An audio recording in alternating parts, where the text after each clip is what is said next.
Hello everyone, myself Satish Kalra. Welcome all of you in my channel Ultimate Science by Satish Kalra.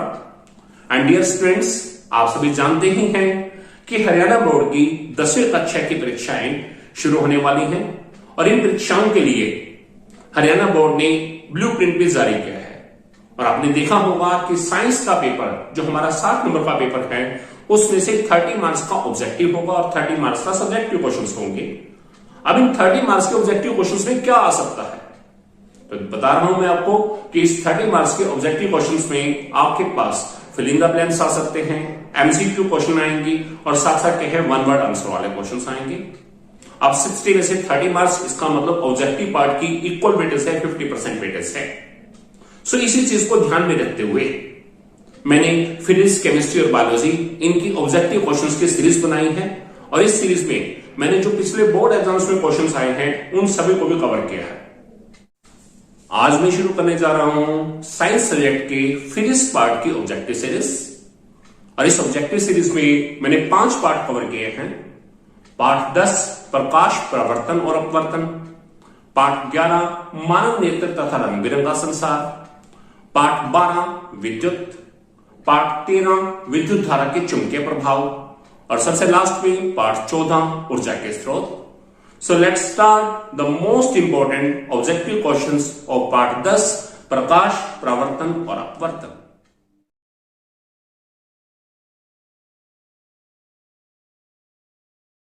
हमारा first question है, निम्नलिखित में से कौन सा पदार्थ लेंस बनाने के लिए प्रयुक्त नहीं किया जा सकता। ये टेक्स्ट बुक का एक्सरसाइज क्वेश्चन है। सो आप देखेंगे इसमें ऑप्शन है, पहला है जल, दूसरा है कांच, तीसरा है प्लास्टिक, चौथा है मिट्टी। तो याद रखिएगा लेंस बनाने के लिए हम कौन सा पदार्थ यूज करेंगे जो पारदर्शी हो, जिसके आर पार देखा जा सके। तो जल, कांच और प्लास्टिक ये जो है लेंस बनाने के लिए प्रयोग किए जा सकते हैं क्योंकि ये पारदर्शी है, जबकि मिट्टी जो है वो पारदर्शी नहीं है। तो इसका नाम मिट्टी क्या है, लेंस बनाने के लिए प्रयोग नहीं किया जा सकता। सो मिट्टी क्या है, this is the right answer. Next question,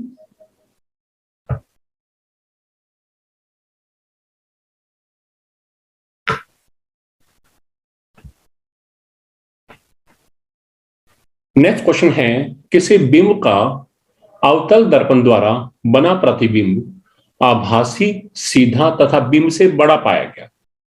याद रखिएगा अवतल दर्पण है, प्रतिबिंब कैसा बना है, आभासी, सीधा और बिंब से बड़ा। बिंब मतलब वस्तु के आकार से बड़ा। इनमें से वस्तु की स्थिति या बिंब की स्थिति कहां होनी चाहिए, ये टेक्स्ट बुक का एक्सरसाइज क्वेश्चन है। आप क्वेश्चन में 4 ऑप्शन दिख रहे हैं, एक मुख्य फोकस और वक्रता केंद्र के बीच में, एक है वक्रता केंद्र पर, एक है वक्रता केंद्र से परे और चौथा है दर्पण के ध्रुव तथा मुख्य फोकस के बीच। याद रखिएगा जिस समय ये 3 परिस्थितियां हैं उस समय प्रतिबिंब कैसा बनना है, वास्तविक और उल्टा। लेकिन हमें प्रतिबिंब कैसा चाहिए, आभासी और सीधा। तो आभासी और सीधा कब बनेगा, जब वस्तु कहां पड़ी हो, दर्पण के ध्रुव और मुख्य फोकस के बीच। और याद रखिएगा यह बिंब से बड़ा बनेगा। सो जो हमारे पास ये ऑप्शन है, this is the right answer.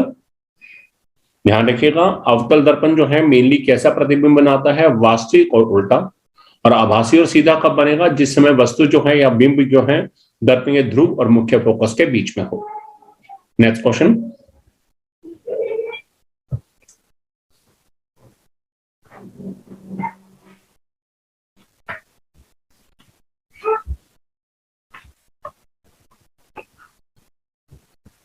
Question number 3 है, किसी बिंब का वास्तविक तथा समान साइज का प्रतिबिंब प्राप्त करने के लिए बिंब को उत्तल लेंस के सामने कहां रखा जाए।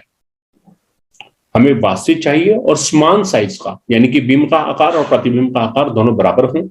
तो हमें वस्तु को कहां पर रखना है, बिंब को उत्तल लेंस के सामने कहां रखना है। पहली ऑप्शन है मुख्य फोकस पर, दूसरा है फोकस दूरी की दुगनी दूरी पर, तीसरा है अनंत पर, चौथा है लेंस के प्रकाशीय केंद्र तथा मुख्य फोकस के बीच। तो याद रखिएगा जब वस्तु को फोकस दूरी की दुगनी दूरी, जिसे हम क्या बोलते हैं 2f1 पर रखेंगे, तो उस समय वस्तु का प्रतिबिंब कैसा होगा, वास्तविक होगा और समान साइज का होगा। जब बिंब को उत्तल लेंस के सामने इस दूरी पर रखा जाए, तो याद रखिएगा हमारे पास ये क्या है, इसका right answer. Next question, next है क्वेश्चन नंबर 4, समतल दर्पण द्वारा बना प्रतिबिंब होता है। This is the most expected question. चार ऑप्शन है, सीधा, आभासी और बिंब के आकार का। दूसरा है सीधा, आभासी और बिंब से बड़ा। तीसरा ऑप्शन है सीधा, आभासी और बिंब से छोटा। और चौथा है वास्तविक, उल्टा और बहुत बड़ा। तो याद रखिएगा इनमें से पहली बात क्या है, समतल दर्पण। तो याद रखना समतल दर्पण जिसे हम क्या बोलते हैं, प्लेन मिरर, वो हमेशा कैसा प्रतिबिंब बनाता है, आभासी और सीधा, उल्टा तो बनाता ही नहीं। तो इसका मतलब डी ऑप्शन तो वैसे ही गलत हो गया। अब बात ही बचा इन तीन ऑप्शन में से, सीधा, आभासी और बिंब के आकार का, बिंब से बड़ा या बिंब से छोटा। तो याद रखिएगा जो समतल दर्पण द्वारा बना प्रतिबिंब है उसे प्रतिबिंब का आकार और बिंब का आकार दोनों एक बराबर होते हैं। इसका मतलब फर्स्ट ऑप्शन जो है this is the correct answer. Next question है क्वेश्चन नंबर 5, किसी वस्तु का उत्तल लेंस द्वारा बना प्रतिबिंब वास्तविक, उल्टा तथा वस्तु से अत्यधिक छोटा पाया गया। वस्तु की स्थिति कहां होनी चाहिए, जरा देखिएगा लेंस कौन सा है, उत्तल। अब चार ऑप्शन है, 2f1 से परे, 2f1 पर, अनंत पर, इनमें से कोई नहीं। This is the most expected question के एग्जाम पॉइंट ऑफ व्यू से बहुत इंपॉर्टेंट है। तो ये याद रखिएगा, वस्तु का उत्तल लेंस द्वारा बना प्रतिबिंब वास्तविक हो, उल्टा हो और वस्तु से बहुत छोटा हो। ऐसा कब होगा, जब वस्तु अनंत पर पड़ी हो। नेक्स्ट क्वेश्चन है क्वेश्चन नंबर 6, किसी शब्दकोश में पाए गए छोटे अक्षरों को पढ़ते समय आप निम्नलिखित में से कौन सा लेंस पसंद करेंगे। ये टेक्स्ट बुक का एक्सरसाइज क्वेश्चन है। आपके पास चार ऑप्शन है, पहला है 50 सेंटीमीटर फोकस दूरी का एक उत्तल लेंस। दूसरा है 50 सेंटीमीटर फोकस दूरी का एक अवतल लेंस। तीसरा है 5 सेंटीमीटर फोकस दूरी का एक उत्तल लेंस। और चौथा है 5 सेंटीमीटर फोकस दूरी का एक अवतल लेंस। तो याद रखिएगा छोटे अक्षरों को पढ़ना है तो पहली बात ध्यान रखना, हमें लेंस कौन सा यूज करना है, उत्तल। इसका मतलब या तो ये होगा या ये होगा, ये दोनों तो है ही नहीं। अब दूसरी बात, छोटे अक्षरों को पढ़ना है तो उसके लिए फोकस दूरी कम होनी चाहिए। तो पहले ऑप्शन में क्या है, 50 सेंटीमीटर, और इस ऑप्शन में क्या है, 5 सेंटीमीटर। तो कम फोकस दूरी किसमें है, 5 सेंटीमीटर फोकस दूरी। So this is the right answer. So 5 centimetre focus दूरी का उत्तल लेंस जो है छोटे अक्षरों को पढ़ते समय हम प्रयोग करेंगे। नेक्स्ट क्वेश्चन,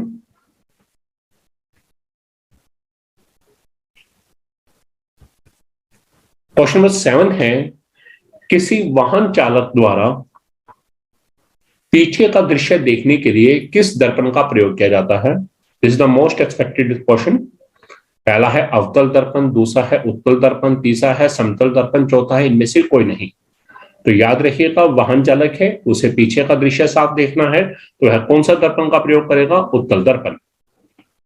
नेक्स्ट है, निम्नलिखित में से किस दर्पण का दृश्य क्षेत्र अधिकतम होता है। This is the most expected question. अब किस दर्पण का दृश्य क्षेत्र अधिकतम होता है जो बहुत दूर तक भी देख पाते हैं, अवतल दर्पण, उत्तल दर्पण, समतल दर्पण, उत्तल लेंस। तो पहली बात देखिएगा, यहाँ क्वेश्चन में दर्पण पूछा है तो लास्ट वाला तो वैसे ही खत्म हो गया क्योंकि वो लेंस है, हमें दर्पण की बात चल रही है। तो इनमें से किस दर्पण का दृश्य क्षेत्र अधिकतम है, वो कौन सा है, हमारे पास सभी पिछले क्वेश्चन में भी आया है, उत्तल दर्पण। इसीलिए वाहन चालकों द्वारा पीछे का दृश्य देखने के लिए इस दर्पण का प्रयोग किया जाता है।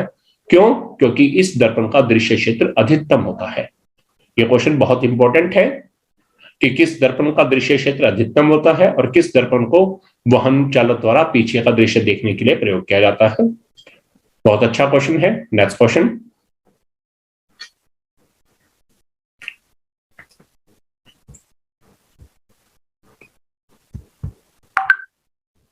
है क्वेश्चन नंबर 9, किसी दर्पण से आप चाहे कितनी ही दूरी पर खड़े हों, आपका प्रतिबिंब सदैव सीधा प्रतीत होता है। वह दर्पण कौन सा हो सकता है। आप जरा देखिएगा, प्रतिबिंब हमेशा सीधा मिलना है और दर्पण की बात है। तो पहला ऑप्शन दिया है केवल समतल, दूसरा है केवल अवतल, तीसरा है केवल उत्तल, चौथा है या तो समतल अथवा उत्तल।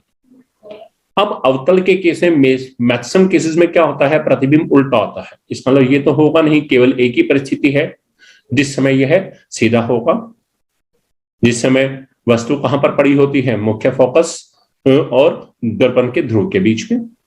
अब ये तो है ही नहीं, क्योंकि हमें तो यहां बात की है कितनी ही दूरी पर। अब एक बात ध्यान रखना, जब समतल दर्पण है तो प्रतिबिंब कैसा होता है, आभासी और सीधा, और उत्तल भी कैसा होता है, आभासी और सीधा। अब आपको बात की गई है सीधा, तो सीधा कहां मिलेगा, या तो समतल के केस में या उत्तल, तो यानी कि लास्ट ऑप्शन क्या है, this is the correct answer. याद रखना, किसी दर्पण से आप चाहे कितनी ही दूरी पर खड़े हों, आपका प्रतिबिंब हमेशा सीधा प्रतीत होगा। यह कौन सा होगा, या तो समतल में या फिर उत्तल में।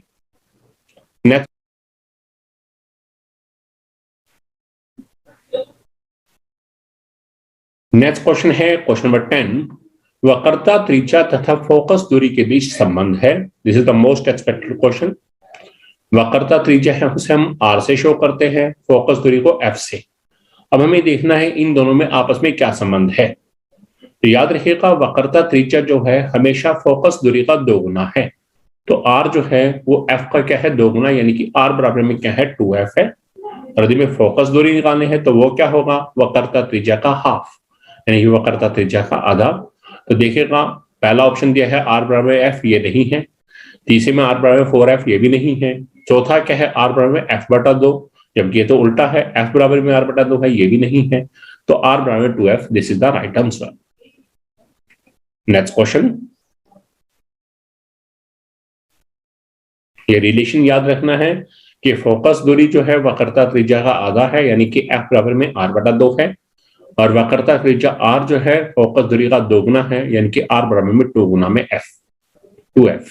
नेक्स्ट क्वेश्चन,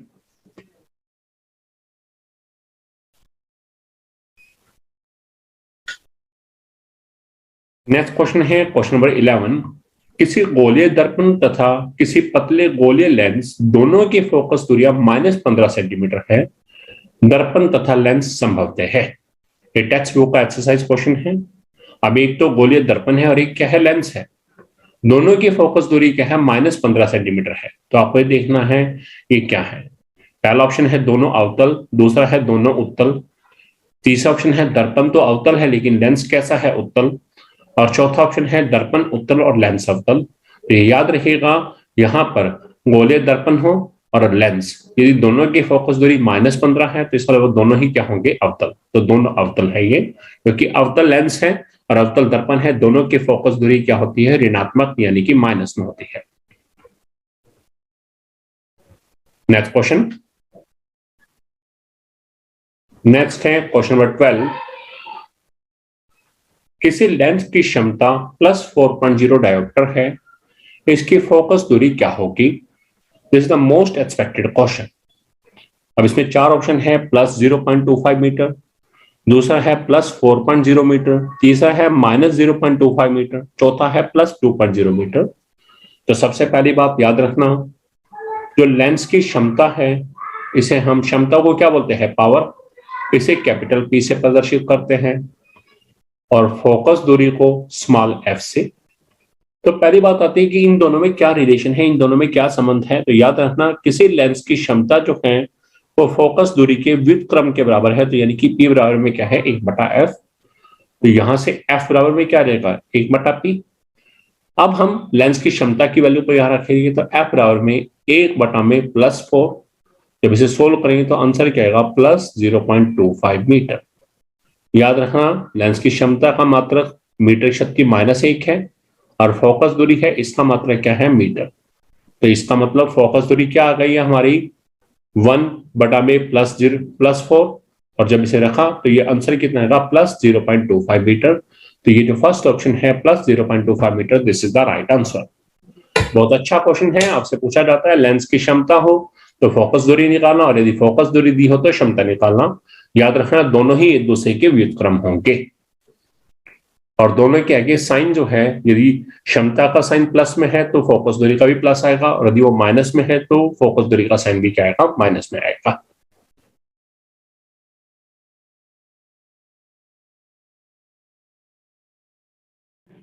अब नेत्र लेंस रेटिना पर किस प्रकार का प्रतिबिंब बनाता है। चार ऑप्शन है, वास्तविक या सीधा, वास्तविक या उल्टा, आभासी और सीधा, आभासी व उल्टा। तो आपको देखना है कि मानव नेत्र के अंदर जो भी नेत्र लेंस है वह रेटिना पर किस प्रकार का प्रतिबिंब बनाएगा। तो याद रखिएगा, कैसा बनाएगा, वास्तविक व उल्टा। ये क्वेश्चन HBSC में 2017 में सेट ए में पूछा गया है। नेक्स्ट क्वेश्चन है क्वेश्चन नंबर 2, स्वच्छ आकाश का रंग नीला होता है, ऐसा किस वजह से है? यह प्रकाश की कौन सी घटना की वजह से है? प्रकाश के परावर्तन से, अपवर्तन से, प्रकिरणन से, विक्षेपण से। ये क्वेश्चन HPSC में 2017 में सेट ए में और HPSC 2019 में फिर से सेट ए में पूछा गया है। बहुत अच्छा क्वेश्चन है। तो याद रखिएगा, जो स्वच्छ आकाश है इसका रंग नीला हमें क्यों दिखाई देता है? ऐसा प्रकाश के प्रकिरणन की वजह से होता है। प्रकिरणन मतलब scattering. Next question,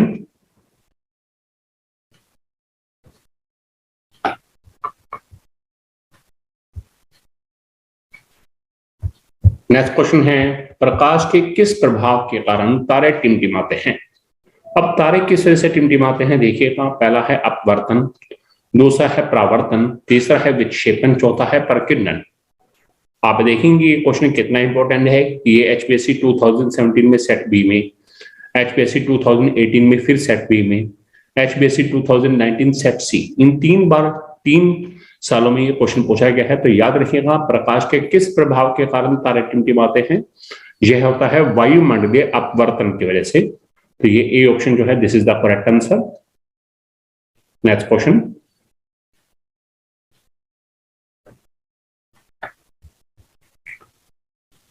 next question है, आंख का वह भाग जो आंख में प्रवेश करने वाले प्रकाश की मात्रा को नियंत्रित करता है, कि प्रकाश की कितनी मात्रा जानी है, कितनी नहीं जानी है, जो इसे नियंत्रित करता है वो कौन सा भाग है? आप देखिएगा, इसमें हमारे पास 4 ऑप्शन हैं।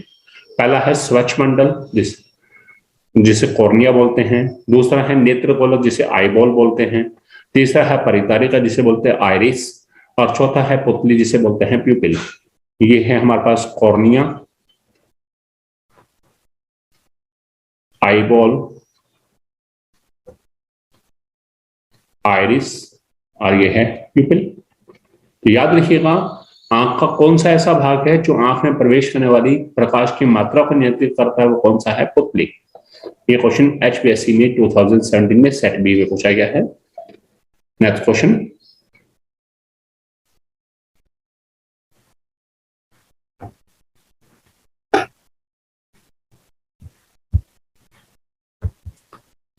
नेक्स्ट क्वेश्चन है क्वेश्चन नंबर 5, सूर्योदय के समय सूर्य का रंग किस कारण से दिखाई देता है? जब हम सूर्योदय होता है तो उसमें सूर्य का रंग लाल होता है, ऐसा किस कारण से है? 4 ऑप्शन है। पहला है परावर्तन, दूसरा अपवर्तन, तीसरा विक्षेपण, चौथा प्रकिरणन। तो याद रखिएगा, सूर्योदय के समय सूर्य का रंग लाल जो है वो प्रकिरणन की वजह से होता है। नेक्स्ट क्वेश्चन,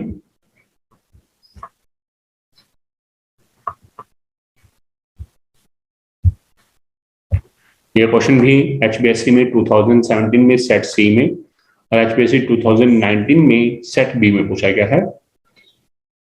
नेक्स्ट क्वेश्चन,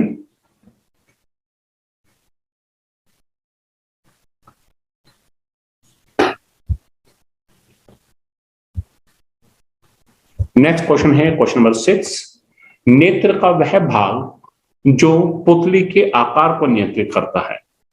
तभी आपने पहले एक क्वेश्चन आया था पुतली से रिलेटेड, तो उसमें आपने पढ़ा था पुतली क्या करता है? प्रकाश की मात्रा को नियंत्रित करता है। और अब नेत्र का ऐसा कौन सा भाग है जो पुतली के आकार को नियंत्रित करता है, यानी कि पुतली फैलेगी या पुतली सिकुड़ेगी, वो कौन सा भाग है? पहला है नेत्रगोलक, दूसरा है स्वच्छ मंडल, तीसरा है परितारिका, चौथा क्या है? रेटिना। तो याद रखिएगा, परितारिका जो है वो पुतली के आकार को नियंत्रित करती है और पुतली जो है प्रकाश की मात्रा को नियंत्रित करता है।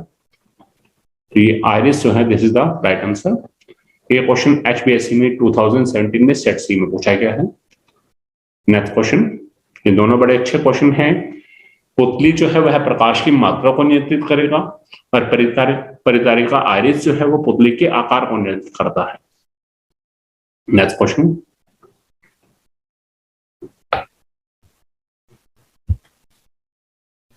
क्वेश्चन नंबर 7, सूर्यास्त के समय सूर्य का रंग लाल किस कारण से दिखाई देता है? तो याद रखिएगा, सूर्योदय के समय भी सूर्य का रंग लाल होता है और सूर्यास्त के समय भी सूर्य का रंग लाल होता है, ऐसा किस कारण से है? 4 ऑप्शन है, परावर्तन, विक्षेपण, प्रकिरणन और अपवर्तन। तो याद रखिएगा, सूर्योदय के समय और सूर्यास्त के समय जो सूर्य का रंग लाल है वो किस कारण से है, वो है प्रकीर्णन की वजह से, यानी कि स्कैटरिंग की वजह से। और ये क्वेश्चन भी HBSC में 2017 में सेट डी में पूछा गया है। नेक्स्ट क्वेश्चन,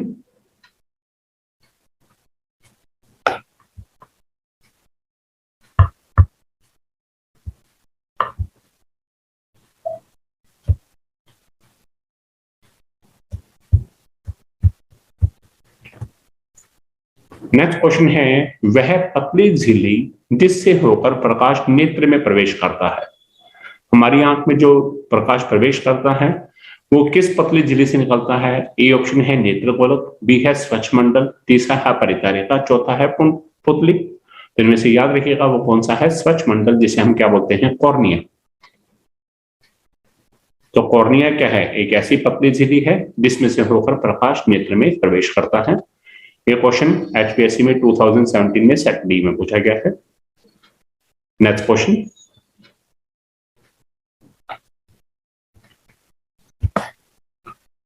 क्वेश्चन नंबर 9 है, दूरदृष्टि दोष में नहीं दिखाई देती है। अब याद रखिएगा जब भी दूरदृष्टि दोष होगा तो हमारे पास दूरदृष्टि दोष में क्या होता है, हमें दूर की चीजें तो साफ दिखाई देती हैं लेकिन नजदीक की चीजें साफ नहीं दिखाई देती। तो आपको पूछा है दूरदृष्टि दोष में हमें क्या नहीं दिखाई देती। पहला ऑप्शन है दूर की वस्तु, दूसरा है निकट की वस्तु, तीसरा है विभिन्न रंगों की वस्तु, चौथा है इनमें से कोई नहीं। तो हमें याद रखना है दूरदृष्टि दोष में हमें निकट की वस्तु साफ नहीं दिखाई देती, यानी कि बी ऑप्शन जो है this is the correct answer. ये क्वेश्चन HPSC में 2018 में सेट ए में पूछा गया है। इसी तरह निकट दृष्टि दोष है, उसमें क्या होगा, निकट की वस्तुएं साफ दिखाई देंगी, वहां दूर की वस्तुएं साफ नहीं दिखाई देंगी। यानी कि जैसा दोष है हमें वो वस्तुएं तो साफ दिखाई देंगी, दूरदृष्टि दोष है तो दूर की वस्तुएं साफ दिखाई देंगी, निकट दृष्टि दोष है तो निकट की वस्तुएं साफ दिखाई देंगी। ठीक है, next question, question number 10,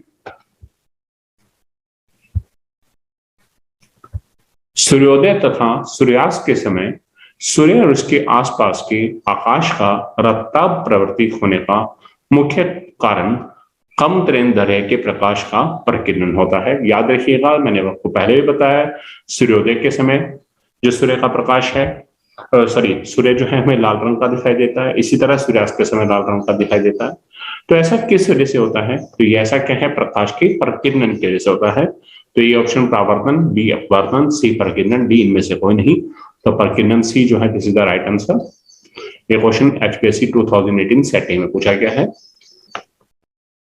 next question है क्वेश्चन नंबर 11, किसी व्यक्ति के नेत्र के क्रिस्टल लेंस का धुंधला होना नेत्र के किस रोग को दर्शाता है? कि क्रिस्टल लेंस यदि धुंधला हो जाए तो उसमें नेत्र में कौन सा रोग हो सकता है? ए ऑप्शन है मोतियाबिंद, दूसरा है रंगांधता, तीसरा है सी ऑप्शन में ए और बी दोनों, डी है इनमें से कोई नहीं। तो याद रखिएगा जब नेत्र का क्रिस्टल लेंस धुंधला हो जाता है तो उस समय जो रोग होता है उसे क्या बोलते हैं, मोतियाबिंद, जिसे हम इंग्लिश में बोलते हैं कैटरैक्ट। ये क्वेश्चन HPSC में 2018 में सेट बी में पूछा गया है। नेक्स्ट क्वेश्चन,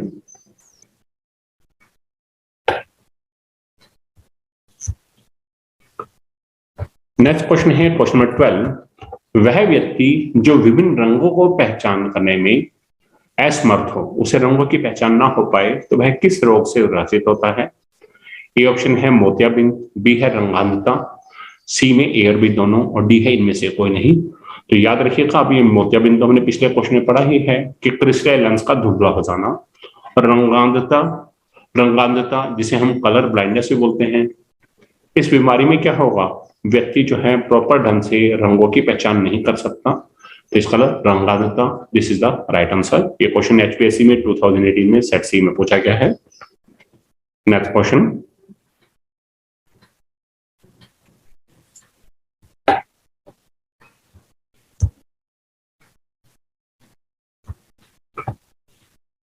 नेक्स्ट क्वेश्चन है प्रश्न संख्या 13 हमारे पास, सूर्योदय तथा सूर्यास्त के समय सूर्य के रक्ताभ में लाल रंग का प्रतीत होने का कारण प्रकाश की कौन सी किरणों का ज्यादा प्रकीर्णन होना है? ए ऑप्शन है लाल रंग, दूसरा क्या है, बी क्या है नीला रंग, सी है ए और बी दोनों, डी है इनमें से कोई नहीं। तो याद रखिएगा हमारे पास कि जब सूर्य का रक्ताभ दिखाई देना ऐसा कब होगा, जब प्रकाश की कम तरंग दैर्घ्य वाली किरणों का प्रकीर्णन होगा। तो अब हमारे पास एक लाल रंग है और एक नीला है, तो इन दोनों में से देखेंगे तो जो लाल रंग है उसका तरंग दैर्घ्य नीले से ज्यादा होता है, यानी कि कम किसका है, नीले रंग का। तो नीले रंग का तरंग दैर्घ्य या वेवलेंथ बोलते हैं इसे, कम है। तो जिस रंग की किरणों का तरंग दैर्घ्य कम होगा उसका प्रकीर्णन ज्यादा होगा, तो यानी कि नीले का प्रकीर्णन ज्यादा होगा। तो यानी कि बी ऑप्शन क्या है, this is the right answer. Next question, question number 14, निकट दृष्टि दोष में क्या नहीं दिखाई देती। तो आप जानते हैं निकट दृष्टि दोष में निकट की वस्तु साफ दिखाई देती है लेकिन दूर की साफ नहीं दिखाई देती। तो चार ऑप्शन है, ए निकट की वस्तु, बी दूर की वस्तु, सी क्या है, ए और बी दोनों, डी इनमें से कोई नहीं। तो यहां पर हमारे पास क्या आएगा, हमारे पास बी ऑप्शन, निकट दृष्टि दोष में दूर की वस्तु साफ नहीं दिखाई देती। ये क्वेश्चन एचपीएससी में 2018 सेट बी में पूछा गया है। नेक्स्ट क्वेश्चन,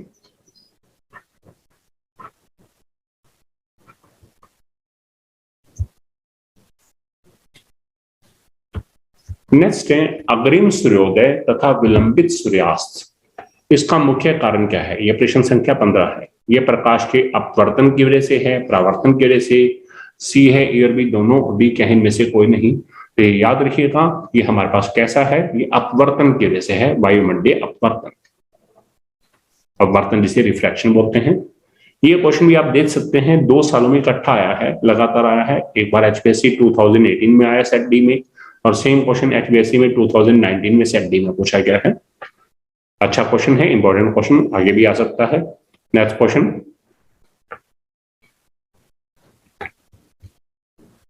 क्वेश्चन नंबर 16, अभिनेत्र लेंस रेटिना पर किस प्रकृति का प्रतिबिंब बनाता है। यानी कि अभिनेत्र लेंस ने जो रेटिना पर प्रतिबिंब बनाया वो कैसा होगा।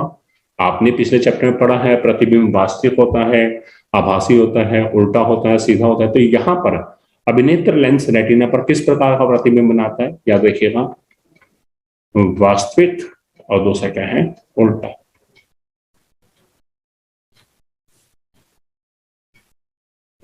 नेक्स्ट क्वेश्चन, नेक्स्ट क्वेश्चन है क्वेश्चन नंबर 17, परितारिका का क्या कार्य है। आप जानते हैं परितारिका जिसे हम आयरिस भी बोलते हैं, इसका क्या कार्य है, ध्यान दीजिएगा। यह है कॉर्निया के पीछे एक गहरा पेशीय डायफ्राम होता है,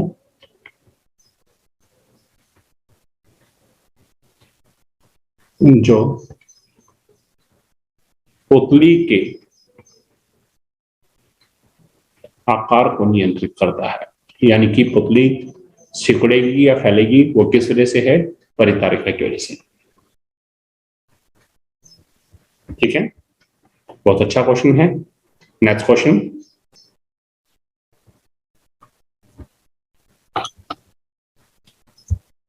ये क्वेश्चन एचबीएससी में 2019 में सेट बी में पूछा गया है। नेक्स्ट क्वेश्चन है क्वेश्चन नंबर 18, मानव नेत्र जिस भाग पर किसी वस्तु का प्रतिबिंब बनाते हैं उसे क्या कहते हैं। वह कॉर्निया, दृष्टिपटल, परितारिका, पुतली। हम जानते हैं कॉर्निया क्या है, स्वच्छ मंडल है। यह क्या होगा, पतली झिल्ली जिसमें से प्रकाश नेत्र में एंटर करता है, नेत्र में प्रवेश करता है। परितारिका भी इससे पिछले क्वेश्चन में पढ़ा, यह पुतली के साइज को नियंत्रित करती है। पुतली क्या है, पिपिल, यह क्या करता है, प्रकाश की मात्रा को नियंत्रित करता है। और दृष्टिपटल जिसे हम क्या बोलते हैं, रेटिना, जो अभिनेत्र लेंस है रेटिना के ऊपर ही वस्तु का प्रतिबिंब बनाते हैं। तो मानव नेत्र का वह भाग जिस पर वस्तु का प्रतिबिंब बनता है वो कौन सा है, दृष्टिपटल या रेटिना। ये क्वेश्चन एचबीएससी में 2019 में सेट सी में पूछा गया है। और साथ ही साथ बता दें ये टेक्स्ट बुक का एक एक्सरसाइज क्वेश्चन भी है। अच्छा क्वेश्चन है। नेक्स्ट क्वेश्चन है क्वेश्चन नंबर 19, प्रिज्म आपतित श्वेत प्रकाश को रंगों की पट्टी में विभक्त करता है, दिखाई देने वाले रंगों को क्रम में लिखिए। तो याद रखिएगा जब भी हम प्रिज्म में से श्वेत प्रकाश गुजारते हैं तो वह 7 रंगों में टूट जाता है। अब वो 7 रंग कौन कौन से हैं और उनका क्या क्रम है, इसे याद करने के लिए मैं सीक्वेंस बता रहा हूं। आपको इंग्लिश का एक वर्ड याद रखना है, विबग्योर, VIBGYOR। अब वी क्या है, वायलेट, जिसे हम बोलते हैं बैंगनी। आई क्या है इंडिगो, इंडिगो को बोलेंगे जामुनी। बी क्या है ब्लू, ब्लू को बोलेंगे नीला। जी क्या है ग्रीन, ग्रीन को बोलेंगे हरा। वाई क्या है येलो, येलो को बोलेंगे पीला। ओ क्या है ऑरेंज, ऑरेंज क्या हो गया नारंगी या संतरी। और आर क्या है रेड यानी कि लाल। तो सीक्वेंस क्या है, रंगों का क्रम क्या है, पहले बैंगनी, बैंगनी, जामुनी, नीला, हरा, पीला, नारंगी और लाल। और जैसे जैसे हम बैंगनी से लाल की तरफ जा रहे हैं, याद रखिएगा क्या बढ़ता है, रंग धैर्य, रंग धैर्य जो है लगातार बढ़ता जाता है। इसका मतलब लाल रंग का तरंग धैर्य सबसे ज्यादा है और बैंगनी का सबसे कम है। तो ये हमारे पास सीक्वेंस क्या है, देख लीजिएगा रंगों का क्रम क्या है, पहला बैंगनी, जामुनी, नीला, हरा, पीला, नारंगी, लाल। नेक्स्ट क्वेश्चन, बहुत अच्छा है, ये याद रखना है क्योंकि हायर क्लासेस में भी पूछा जाता है।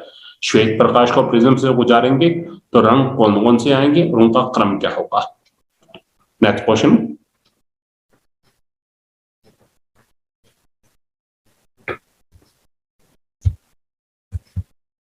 ये क्वेश्चन एचपीएससी में 2019 में सेट बी में पूछा गया है।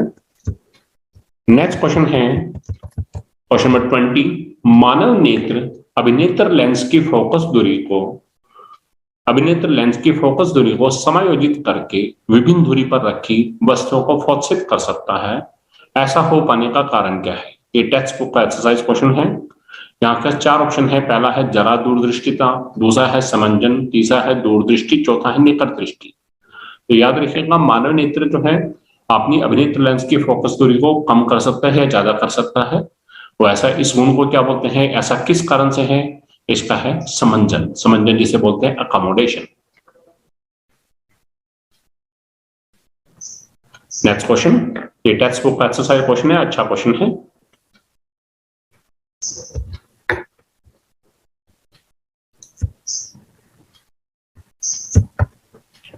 नेक्स्ट क्वेश्चन, क्वेश्चन नंबर 21, सामान्य वयस्क के लिए सुस्पष्ट दर्शन की अलगतम दूरी लगभग है।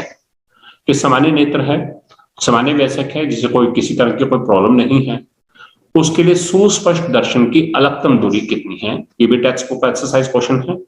आपके सामने 4 ऑप्शन है, 25 मीटर, 2.5 सेंटीमीटर, 25 सेंटीमीटर, डी है 2.5 मीटर। तो याद रखिएगा ये कितना है 25 सेंटीमीटर। अच्छा क्वेश्चन है, ये बहुत बार पूछा जाता है, सुस्पष्ट दर्शन की अलगतम दूरी कितनी है।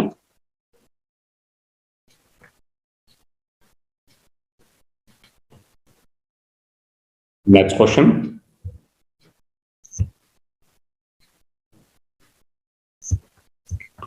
क्वेश्चन नंबर 22, अभिनेत्र लेंस की फोकस दूरी में परिवर्तन किया जा सकता है। आपके ऑप्शन दिए हैं 4, पहला है पुतली द्वारा, दूसरा है दृष्टि पटल द्वारा, तीसरा है पश्चिमाभि द्वारा और चौथा क्या है परितारिका द्वारा। तो याद रखिएगा पुतली क्या करती है, वो तो प्रकाश की मात्रा को नियंत्रित करती है, और परितारिका क्या करता है, वो पुतली के साइज को नियंत्रित करता है। दृष्टि पटल जिसे रेटिना बोलते हैं वह क्या है, नेत्र का ऐसा भाग जिस पर वस्तु का प्रतिबिंब बनता है। तो याद रखना अभिनेत्र लेंस की फोकस दूरी में परिवर्तन कैसे करेंगे, पश्चिमाभि द्वारा, पश्चिमाभि द्वारा। पश्चिमाभि जो है अभिनेत्र लेंस की फोकस दूरी में परिवर्तन ला सकता है।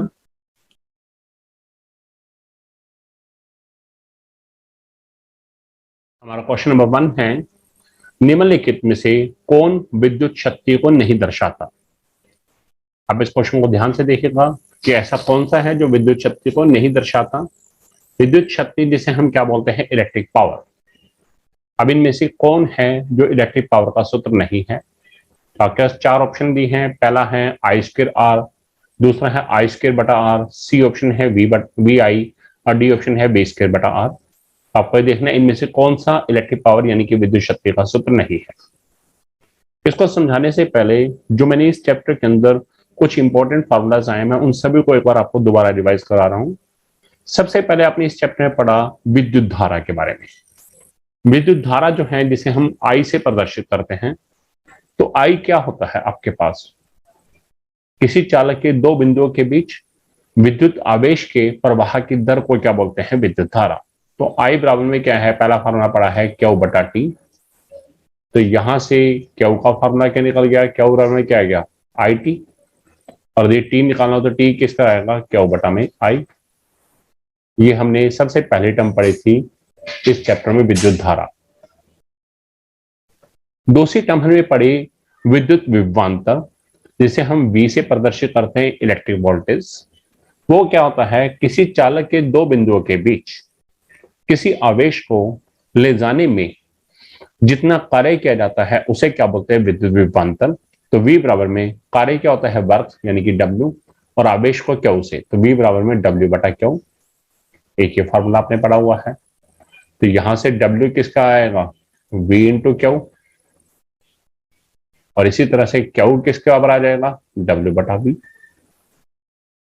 तीन फॉर्मूले ये हो गए। उसके अलावा आपने पढ़ा है ओम का नियम। ओम का नियम क्या है? V equal to I R. V क्या है? वोल्टेज, I इलेक्ट्रिक करंट विद्युत धारा, R क्या है? प्रतिरोध, रेजिस्टेंस। तो ये एक हमने पढ़ा। तो यहां से R किसके बराबर आ गया? V बटा I। और इसी तरह से I किसके बराबर आ गया हमारे पास? V बटा R। ये तीन फार्मूले यहां से आए थे ओम के नियम से। उसके अलावा हम ये भी जानते हैं कि जो कार्य है, कार्य का मात्रक क्या है? वह भी जूल है। और ऊर्जा जो है, ऊर्जा का मात्रक क्या है? वो भी जूल है। इसका मतलब कार्य जो है उसे W से शो करते हैं और ऊर्जा को E से। और हम जानते हैं ऊष्मा जो है ऊर्जा का एक ही रूप है। तो यानी कि H क्या हो गया? हीट। तो W, E और H तीनों क्या हैं? एक दूसरे के बराबर होंगे। अब बात आती है, ये तो मैंने जनरल फार्मूला बताए, अब विद्युत शक्ति की तरफ। हम जानते हैं विद्युत शक्ति जिसे पावर बोलते हैं, इलेक्ट्रिक पावर, P से डिनोट करते हैं। क्या होता है P? कार्य करने की दर को शक्ति कहते हैं। तो पहला सूत्र क्या है? P बराबर में W बटा टी। और यदि हम विद्युत उपकरणों की बात करें तो वहां पर हमने पढ़ा है कि ऊर्जा उपभोग करने की दर को शक्ति कहते हैं। तो P बराबर में E बटा टी। तो ये दोनों ही क्या है? हमारे पास शक्ति के सूत्र हैं। अब मैं यहां से शक्ति के विभिन्न सूत्र निकालना शुरू करूंगा। तो पहला सूत्र तो यही है, P बराबर W बटा टी या फिर P बराबर में E बटा टी। अब यहां मैं इस वाले में W का मान यहां से उठा के रख रहा हूं, इस वाले से। तो P बराबर में क्या होगा? W की वजह मैंने रख दिया V क्यू। तो V क्यू बटा टी, ये आ जाएगा हमारे पास सेकंड फार्मूला। अब मैं क्यू का मान यहां से उठा रहा हूं और इसमें रख रहा हूं। तो P बराबर में V, क्यू का मान क्या है? आई टी बटा में टी, P से T कैंसिल। तो यहां से P का तीसरा सूत्र आ गया, P बराबर में VI। अब आगे देखिएगा। अब मैं I का मान यहां से उठा रहा हूं, इस जहां से, और इसमें रख रहा हूं। तो P बराबर में V इंटू आई कितना है? V बटा R। तो यहां से P का एक और सूत्र आ गया, V स्क्वायर बटा R।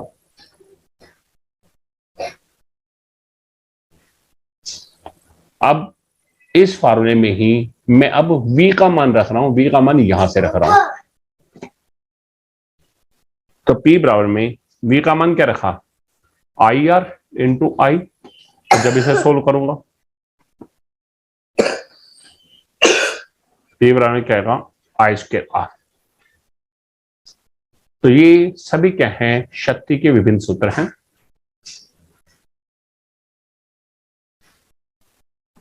तो ये सभी क्या है? शक्ति के सूत्र हैं। पहला बड़ा है P बराबर में W बटा टी, दूसरा है P बराबर में E बटा टी, तीसरा है P बराबर में V क्यू बटा टी, चौथा है P बराबर में VI, पांचवा है P बराबर में V स्क्वायर बटा R, और छठा है P बराबर में I स्क्वायर R। तो जरा चेक कीजिए, I स्क्वायर R तो अभी आपने पढ़ा, P बराबर में I स्क्वायर R एक सूत्र है, ये भी शक्ति का है। P बराबर में VI, ये रहा आपके सामने, ये सूत्र भी है। P बराबर में V स्क्वायर बटा R, ये भी है। लेकिन कहीं भी हमने I स्क्वायर बटा R नहीं देखा, यानी कि I स्क्वायर बटा R जो है ये विद्युत शक्ति का सूत्र नहीं है। और आपको पूछा भी क्या गया है, इनमें से कौन सा विद्युत शक्ति को नहीं दर्शाता? तो बी ऑप्शन जो है, this is the correct answer. ये है इस चैप्टर में आने वाले सभी इंपॉर्टेंट फार्मूलाज। आप सभी इन फार्मूलाज को अच्छे से देख लीजिएगा और ये क्वेश्चंस में आपको बहुत आगे आने वाले क्वेश्चन से भी बहुत यूज होने हैं। और इस चैप्टर के अंदर जो 2 नंबर या 3 नंबर के जो क्वेश्चंस आते हैं, 5 वाले क्वेश्चंस आते हैं, उनमें भी ये फार्मूलाज बहुत यूज होने हैं और हो सके तो इसे नोट पे कर लीजिएगा। नेक्स्ट क्वेश्चन है क्वेश्चन नंबर 2। किसी विद्युत बल्ब का अनुमतांक 220 वोल्ट 200 वाट है, यानी कि 200 वाट ये क्या है, पावर, और 220 वोल्ट ये क्या है, वोल्टेज। यानी कि पहला 220 वोल्ट क्या है, उसका विभवांतर दिया है, 200 वाट क्या है, उसकी पावर यानी कि शक्ति दी है। जब इसे 110 वोल्ट पर प्रचालित करते हैं, अब हमने इसकी वोल्टेज चेंज कर दी, 220 की बजाय क्या कर दिया, 110, तब उसके द्वारा उपभोग शक्ति कितनी होगी, अब हमें पावर निकालना है। आखिर 4 ऑप्शन है, ए दिया है 75 वाट, बी दिया है 100 वाट, सी दिया है 150 वाट, डी दिया है 50 वाट। तो हमें देखना है कि दूसरी परिस्थिति में जब हमने वोल्टेज 110 वोल्ट की है तो अब शक्ति क्या होगी। तो अभी हमने पिछले क्वेश्चन में एक शक्ति का सूत्र पढ़ा है, वो हमने पढ़ा है P बराबर में V स्क्वायर बटा में R। तो वहां से R कितना आ जाएगा, V स्क्वायर बटा में P। अब एक बात ध्यान रखिएगा, हमने पहली परिस्थिति में हमें V और P दिया है, अब हम R की वैल्यू निकालेंगे पहली परिस्थिति में। तो R बराबर में क्या है, V स्क्वायर बटा में P। V रखेंगे 220 इंटू 220 बटा में पावर कितनी है, 200। जब हम इसे सोल्व करेंगे तो हमारे पास उत्तर कितना आएगा, 242, और प्रतिरोध का मात्रा क्या होता है, ओम, यानी कि 242 ओम। तो पहली परिस्थिति में प्रतिरोध कितना आया है, 242 ओम। और याद रखिएगा, यदि हमारे पास अप्लायंस सेम है, यानी कि विद्युत उपकरण सेम है, तो प्रतिरोध सेम रहेगा। हम परिस्थिति में चाहे हम शक्ति या वोल्टेज विभवांतर जितनी बार मर्जी बदलें। तो अब दूसरी परिस्थिति में, इसका मतलब दूसरी परिस्थिति में भी आर क्या रहेगा, 242 ओम। तो आर सेम रहेगा 242 ओम। अब की बार वोल्टेज कितनी है, 110, और अब हमें निकालना है P। तो P बराबर में क्या है, V स्क्वायर बटा आर, सेम फार्मूला, 110 गुना में 110 बटा में 242। जब हम इसे सोल्व करेंगे तो हमारा उत्तर कितना आएगा, 50 वाट। तो डी ऑप्शन जो है, this is the correct answer, 50 वाट। अच्छा क्वेश्चन है, इसे ध्यान से देखिएगा, बहुत इंपॉर्टेंट क्वेश्चन है। नेक्स्ट क्वेश्चन है क्वेश्चन नंबर 3। एक तांबे के तार का अनुप्रस्थ काट का क्षेत्रफल उतना ही रखते हुए उसकी लंबाई 2 गुनी कर दी जाए तो उसकी प्रतिरोधकता, ए ऑप्शन है 2 गुनी हो जाएगी, बी है आधी हो जाएगी, सी है उतनी ही रहेगी, डी है इसमें से कोई नहीं। तो इसमें आपसे पूछा गया प्रतिरोधकता। अब क्या होती है प्रतिरोधकता, आपने इस चैप्टर में पढ़ा है किसी चालक का प्रतिरोध 3 कारकों पर निर्भर करता है। पहला है चालक की लंबाई, दूसरा है चालक के अनुप्रस्थ काट के क्षेत्रफल, और तीसरा है पदार्थ की प्रकृति। तो हम जानते हैं प्रतिरोध को आर से शो करते हैं। आर, किसी चालक का प्रतिरोध आर जो है लंबाई के क्या होता है, अनुक्रमानुपाती, यानी कि आर प्रोपोर्शनल टू एल। इसी तरह से किसी चालक का प्रतिरोध आर जो है उसके अनुप्रस्थ काट के क्षेत्रफल के व्युत्क्रमानुपाती होता है, तो आर प्रोपोर्शनल टू 1/a। इन दोनों को जब मिलाएंगे तो आर प्रोपोर्शनल टू क्या आएगा, L/a। और जब इसे सोल्व करेंगे, इसको हटाते हैं, जब इस अनुक्रम इस साइन को हटाते हैं तो बराबर का आ जाता है आर बराबर में रो गुना में L/a। और यहां से रो क्या आ जाएगा, ये जो है ये रो बराबर क्या आएगा, आर गुना में a/L। जो ये रो है ये क्या है, हमारे पास प्रतिरोधकता। इसका मतलब चालक की प्रतिरोधकता को किससे प्रदर्शित किया है, रो से। अब यहां से हमने क्या देखा कि जो हमारा रो है, इस फार्मूले को ध्यान से देखिए, रो बराबर में आर गुना में a/L, ये आपको याद रखना है फार्मूला। तो यहां से रो जो है इस a के क्या है, अनुक्रमानुपाती आया, और रो L के क्या है, व्युत्क्रमानुपाती, लंबाई की। इसका मतलब अनुप्रस्थ काट का क्षेत्रफल बढ़ेगा तो प्रतिरोधकता बढ़ेगी, और यदि किसी चालक की लंबाई बढ़ेगी तो ये उल्टा होगा, प्रतिरोधकता घटेगी। अब देखिएगा यहां क्या कहा है, अनुप्रस्थ काट का क्षेत्रफल तो उतना ही रखा है, उसे बदलाव नहीं किया, लेकिन लंबाई 2 गुनी कर दी है। तो आपने देखा लंबाई के क्या चीज है, प्रतिरोधकता व्युत्क्रमानुपाती, यानी कि लंबाई यदि बढ़ेगी तो वो घटेगी, लेकिन यहां लंबाई कितनी की हमने, 2 गुना, तो प्रतिरोधकता कितनी हो जाएगी, 1/2, यानी कि आधी। इसका मतलब बी ऑप्शन क्या है, this is the correct answer. कि चालक की लंबाई दोगुनी करी है तो प्रतिरोधकता 1/2 हो जाएगी, यानी कि आधी हो जाएगी। यदि चालक की लंबाई आधी करती है तो प्रतिरोधकता क्या हो जाती है, दोगुना। इसका मतलब उल्टा चलना है। वेरी इंपॉर्टेंट क्वेश्चन, ध्यान से देख लीजिएगा इसे। Next question,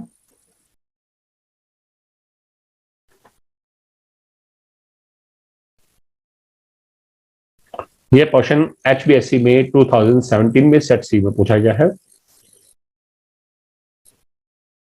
next question, question number 4, यदि किसी एल्यूमिनियम की तार की लंबाई को यथावत रखते हुए उसके अनुप्रस्थ काट के क्षेत्रफल को दोगुना कर दिया जाए तो उस तार की प्रतिरोधकता उतनी ही रहेगी, दोगुनी हो जाएगी, आधी हो जाएगी, इनमें से कोई नहीं।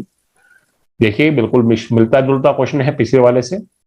वहां हमने फार्मूला पढ़ा था, प्रतिरोधकता का फार्मूला क्या था, रो बराबर में आर गुना में A/L। तो वहां से हमारे पास निकल के आया था कि जो हमारे पास, एक बार मैं इसे अच्छे साफ से लिख देता हूं,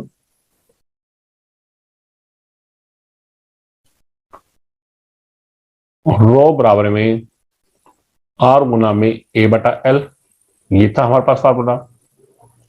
यहां से एक चीज निकल के आई थी, रो जो है ए के क्या था, अनुक्रमानुपाती, और रो एल के क्या था, व्युत्क्रमानुपाती।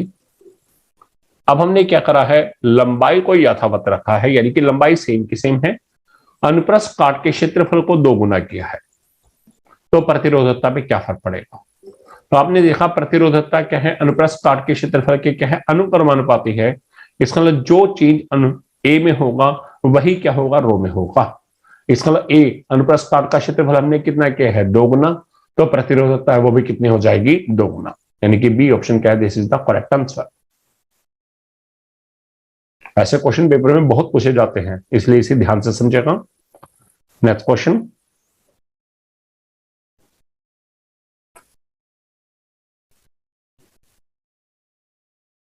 यह क्वेश्चन HBSC में 2017 में सेट डी में पूछा गया है।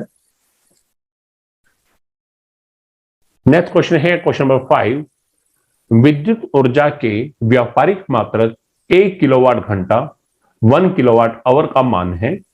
ए ऑप्शन दिया है 3.6 into 10⁻6 watt second, B option है 3.6 इंटू 10⁻6 जूल, सी ऑप्शन है ए और बी दोनों, और डी है इनमें से कोई नहीं। तो देखिएगा हमारे घरों में जो बिजली का बिल आता है उसमें हम देखते हैं कि यूनिट लिखा होता है कि इतने यूनिट बिजली खर्च हुई। तो वास्तव में वो 1 यूनिट किसके बराबर होता है, 1 किलोवाट घंटा, यानी कि 1 किलोवाट आवर। तो देखिएगा 1 किलोवाट आवर, जिसे हम क्या बोलते हैं, 1 यूनिट। तो नाम से दिख रहा है 1 किलोवाट आवर, एच का आवर, वो किसका आवर होगा, 1 किलोवाट गुना में 1 आवर। अब हम जानते हैं 1 किलोवाट में कितने वाट है, 1000 वाट, और 1 आवर मीन 1 घंटे के अंदर सेकंड कितने होते हैं, 3600।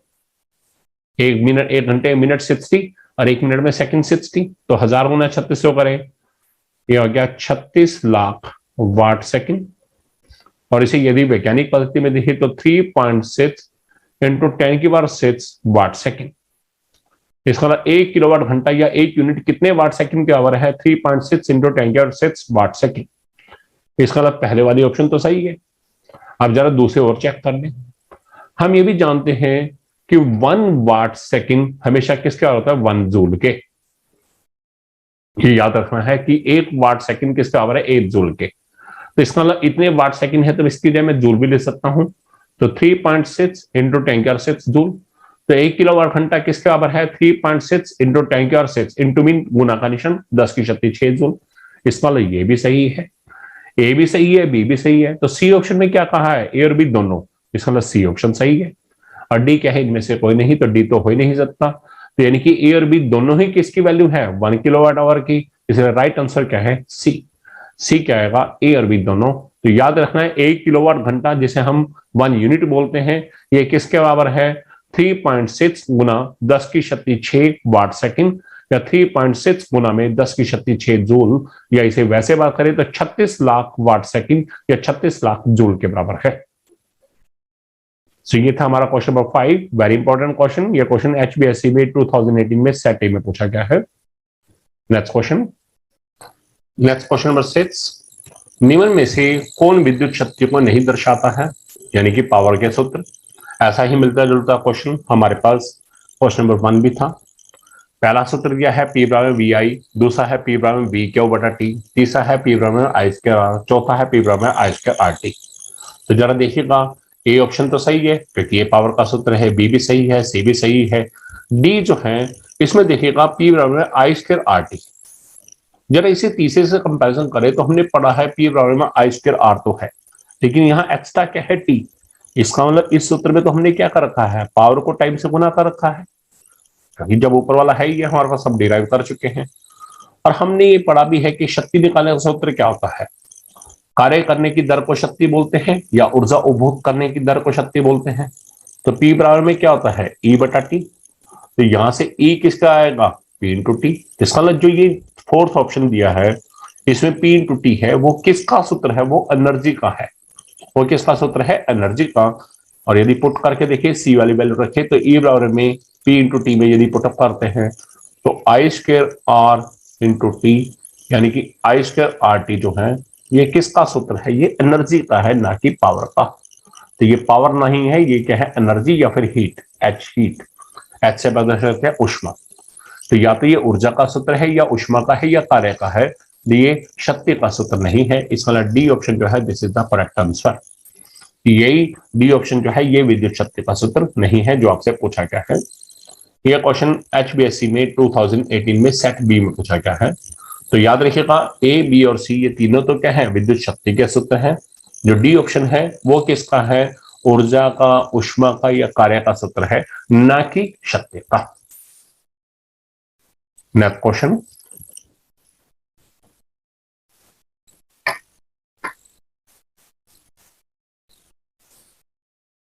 नेक्स्ट क्वेश्चन है क्वेश्चन नंबर 7, किसी धातु के एक समान चालक का प्रतिरोध निर्भर करता है चालक की लंबाई पर, उसके अनुप्रस्थ काट के क्षेत्रफल पर, पदार्थ की प्रकृति पर, उपरोक्त सभी पर। तो आपने पढ़ा भी है, जब मैंने आपको प्रतिरोधकता का सूत्र निकालना बताया था तो वहां मैंने बताया था आर जो है चालक की लंबाई की क्या है अनुक्रमानुपाती, यानी कि इस पर तो निर्भर करेगा। आर अनुप्रस्थ काट के क्षेत्रफल के क्या है व्युत्क्रमानुपाती, ये भी है। आर पदार्थ की प्रकृति पर निर्भर करता ही करता है। तो इसका डी ऑप्शन क्या है, this is the correct answer. तो किसी चालक का प्रतिरोध याद रखिएगा चालक की लंबाई पर, उसके अनुप्रस्थ काट के क्षेत्रफल पर, पदार्थ की प्रकृति पर, इन सभी पर निर्भर करता है। ये क्वेश्चन एचपीएससी में 2018 में सेट सी में पूछा गया है। Next question. नेक्स्ट क्वेश्चन है क्वेश्चन नंबर 8, निम्नलिखित में से कौन सा यंत्र विभवांतर को मापने के लिए उपयोग में लाया जाता है। ए ऑप्शन है एमीटर, बी है वोल्टमीटर, सी है ए और बी दोनों, डी क्या है इनमें से कोई नहीं। ये क्वेश्चन एचबीएससी में 2018 में सेट डी में पूछा गया है। तो याद रखिएगा विद्युत विभवांतर जिसे हम बोलते हैं इलेक्ट्रिक वोल्टेज,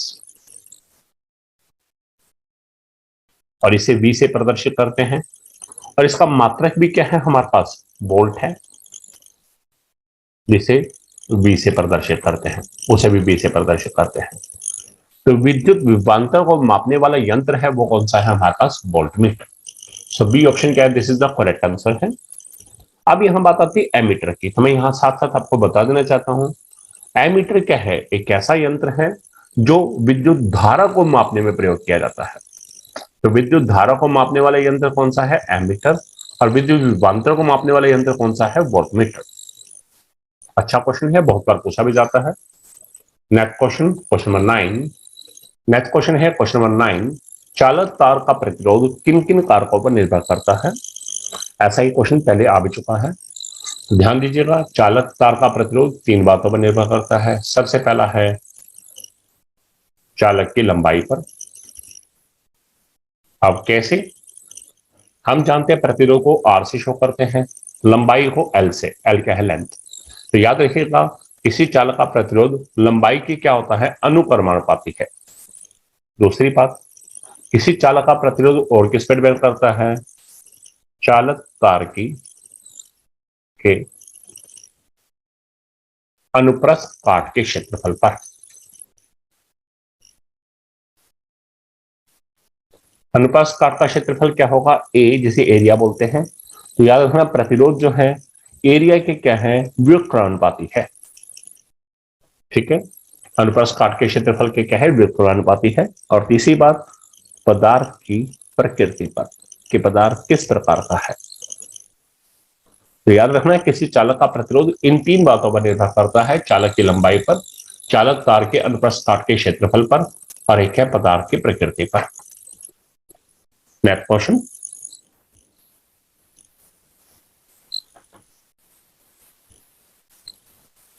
ये क्वेश्चन आप देखिएगा कितना अच्छा क्वेश्चन है। HBSC 2019 set A, HBSC 2019 set B, HBSC 2019 set D, यानी कि 2019 के अंदर 4 सेट्स में से 3 सेट में तो ही सेम क्वेश्चन आया। बहुत अच्छा क्वेश्चन है, तो इसे अपना अच्छे से याद भी कर लीजिएगा।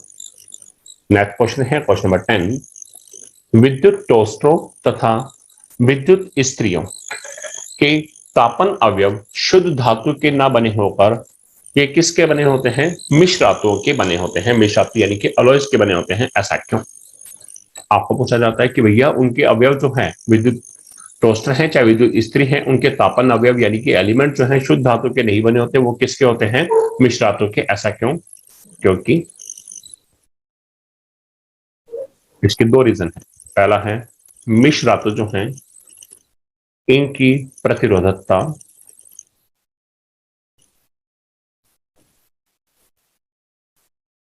अवयवी धातुओं से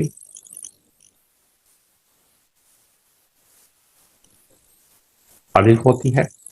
इसका मतलब जो मिश्र धातु है वो जिन धातुओं से मिलकर बनी है उन धातुओं से इनकी प्रतिरोधकता अधिक होती है। दूसरी बात, इनका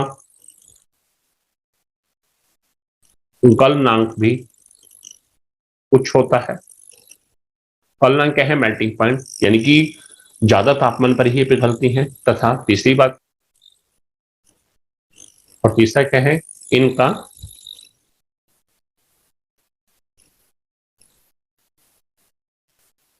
ऑक्सीकरण भी नहीं होता। तो इन 3 रीजन की वजह से विद्युत टोस्टर हैं चाहे विद्युत स्त्री हैं, प्रेसफरा हैं, उनके तापन अवयव शुद्ध धातु की बजाय क्या है, मिश्र धातुओं के बने होते हैं। अच्छा क्वेश्चन है, इसे ध्यान से देख लीजिएगा। ये 3 रीजन है जिसकी वजह से विद्युत टोस्टर हैं चाहे विद्युत स्त्रियां हैं, उन सबके तापन अवयव शुद्ध धातु के बजाय मिश्र धातु के बने होते हैं। नेक्स्ट क्वेश्चन,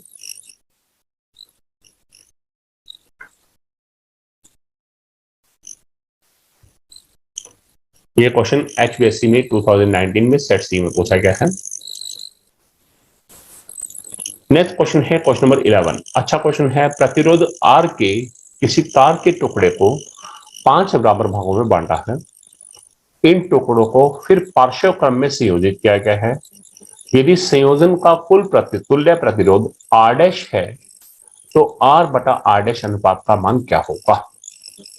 सबसे पहली बात, कोई प्रतिरोध R है, उसकी तार का टुकड़ा है, हमारे पास ये तार का टुकड़ा है जिसका प्रतिरोध R है, हमने उसको 5 बराबर भागों में बांट दिया। तो जो 5 टुकड़े हो गए, अब उनका प्रतिरोध जो हुआ उनसे हमें क्या करना है, उनको पार्श्व क्रम में संयोजित करना है। और जो संयोजन का कुल तुल्य प्रतिरोध यदि R डैश है तो हमें देखना है पहले R और R डैश इन दोनों का अनुपात क्या होगा, R बटा R डैश का मान क्या होगा। ए ऑप्शन है 1/25, बी ऑप्शन है 1/5, सी ऑप्शन है 5, डी क्या है 25। जरा ध्यान से समझिएगा इस क्वेश्चन को, बहुत अच्छा क्वेश्चन है, ये टेक्स्ट बुक का एक्सरसाइज क्वेश्चन है। आपने पढ़ा है कि कोई भी चालक तार है, अभी अपने पीछे क्वेश्चन में पढ़ा भी है, किसी चालक तार का प्रतिरोध उसकी लंबाई के क्या है, अनुक्रमानुपाती है। इसका मतलब जब हमने तार को 5 बराबर भागों में बांटा है तो उसका प्रतिरोध क्या है, वो भी 1/5 हो जाएगा, 1/5 हो जाएगा। तो यानी कि प्रत्येक टुकड़े का प्रतिरोध क्या हो जाएगा, पहले प्रतिरोध R था तो हर टुकड़े का प्रतिरोध कितना हो जाएगा, R/5। अब उन्हें हमने पार्श्व क्रम में जोड़ दिया, तो पार्श्व क्रम में जोड़ा, ठीक है, पार्श्व क्रम जिसे पैरेलल कॉम्बिनेशन बोलते हैं, RP ये बोल देते हैं। तो उसने बोला है कि यदि पार्श्व क्रम में जोड़ने पर तुल्य प्रतिरोध यदि वो R डैश है, ठीक है, आर डैश, आर के ऊपर डैश है। तो उसने कहा है कि पार्शियल क्रम में जोड़ा तो संयोजन के बाद तो तुल्य प्रतिरोध आर डैश है, तो आर बटा आर डैश का मान क्या होगा। तो सबसे पहले हम जानते हैं जब प्रतिरोधकों को पार्शियल क्रम में जोड़ते हैं तो उसको जोड़ने का हमारे पास सूत्र क्या होता है, एक बटा में आर डैश इक्वल टू जितने टुकड़े के हैं उन सब के व्युत्क्रम का सम, यानी कि एक बटा पहला टुकड़े का प्रतिरोध क्या है, आर बटा पांच, प्लस दूसरे का भी क्या है, एक बटा आर बटा पांच, तीसरा क्या है, एक बटा आर बटा पांच, चौथे का भी एक बटा आर बटा पांच, पांचवें का भी एक बटा आर बटा पांच। मैं इसे सोल्व करता हूं, एक बटा आर डैश इक्वल टू पांच बटा आर प्लस पांच बटा आर प्लस पांच बटा आर प्लस पांच बटा आर प्लस पांच बटा आर। जब इसे सोल्व करेंगे तो क्या आएगा, एक बटा आर डैश बराबर में ये कितना आ जाएगा, लघुत्तम आर आएगा, पांच प्लस पांच प्लस पांच प्लस पांच प्लस पांच, ये टोटल होगा 25 बटा आर। ठीक है, तो एक बटा आर डैश किसके बराबर आ जाएगा, 25 बटा आर के बराबर आ जाएगा। अब हमें क्या करना है, आर पर गुना, आर पर गुना किया तो क्या होगा, आर बटा में आर डैश इक्वल टू क्या आएगा, 25 बटा में एक, यानी कि डी ऑप्शन क्या है, this is the correct answer. तो आर बटा आर डैश का मान क्या होगा हमारे पास, 25। ध्यान से देखिएगा, ये क्वेश्चन बहुत इंपॉर्टेंट क्वेश्चन है, ये टेक्स्ट बुक का एक्सरसाइज क्वेश्चन है। तो आर बटा आर डैश किसके बराबर होगा, 25 बटा एक यानी कि 25। तो डी ऑप्शन क्या है, this is the correct answer. Next question,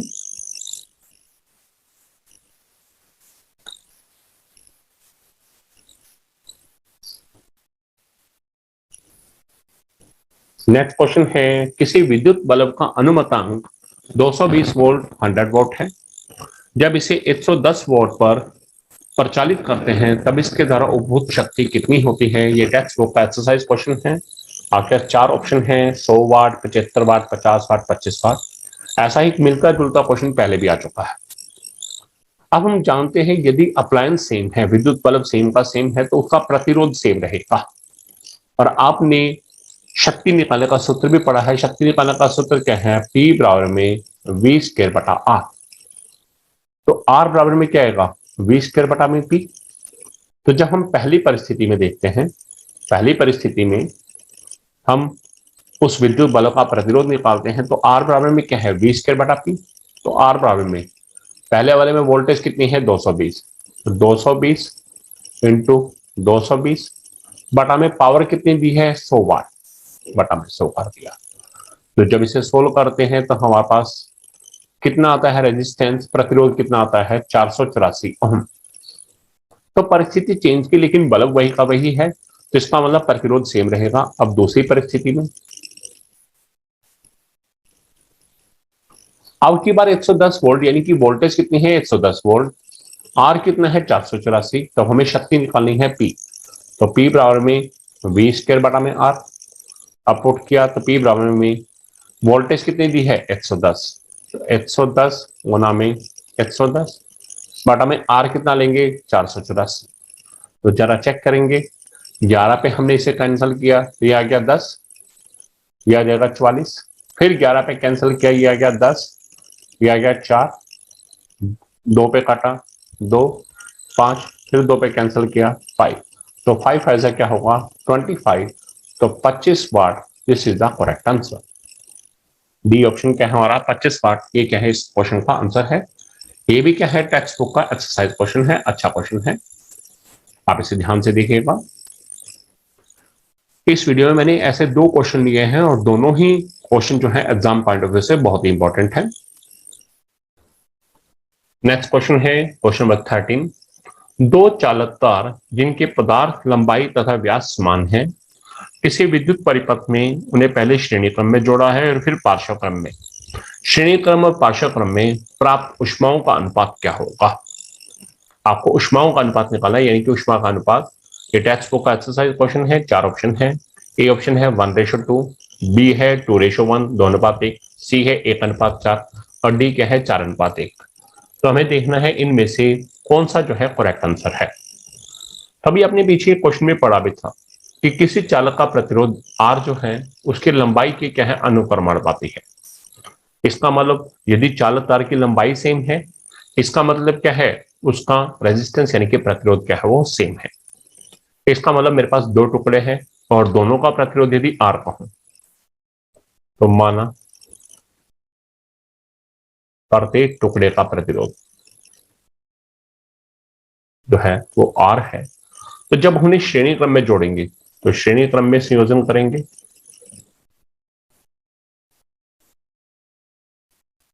तो तुल्य प्रतिरोध क्या होगा, आर एस। वो क्या होगा, उन दोनों के जोड़ क्या होगा, तो आर प्लस आर, यानी कि आर एस किसका होगा, 2R। और जब उन्हें पार्श्व क्रम में जोड़ा जाएगा,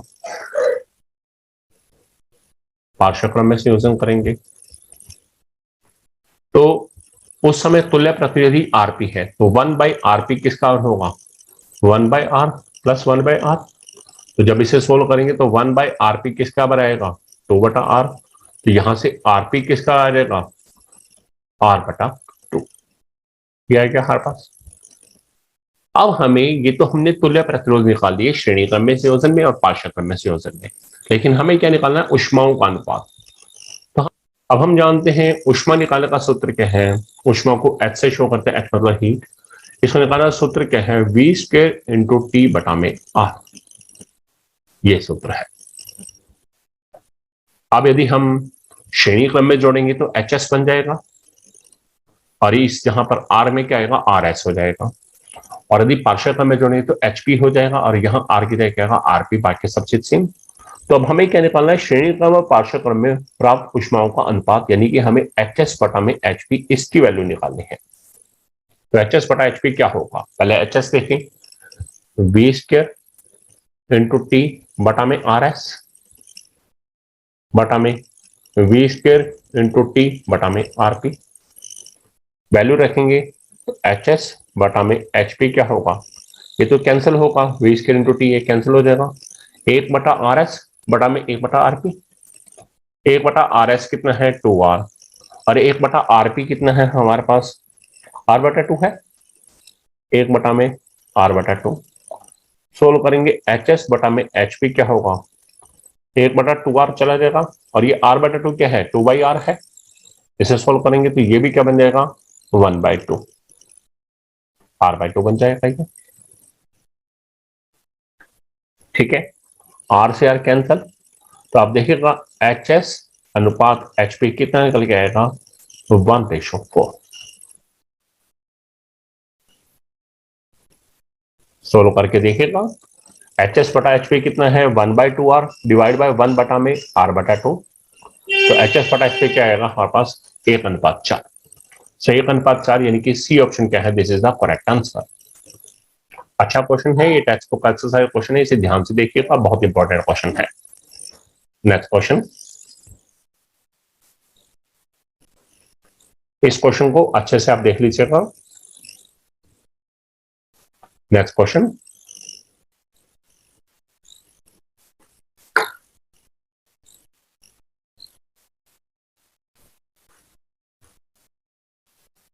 नेक्स्ट क्वेश्चन है, किसी विद्युत परिपथ में दो बिंदुओं के बीच विभवांतर को मापने के लिए वोल्ट मीटर को किस क्रम में संयोजित किया जाता है।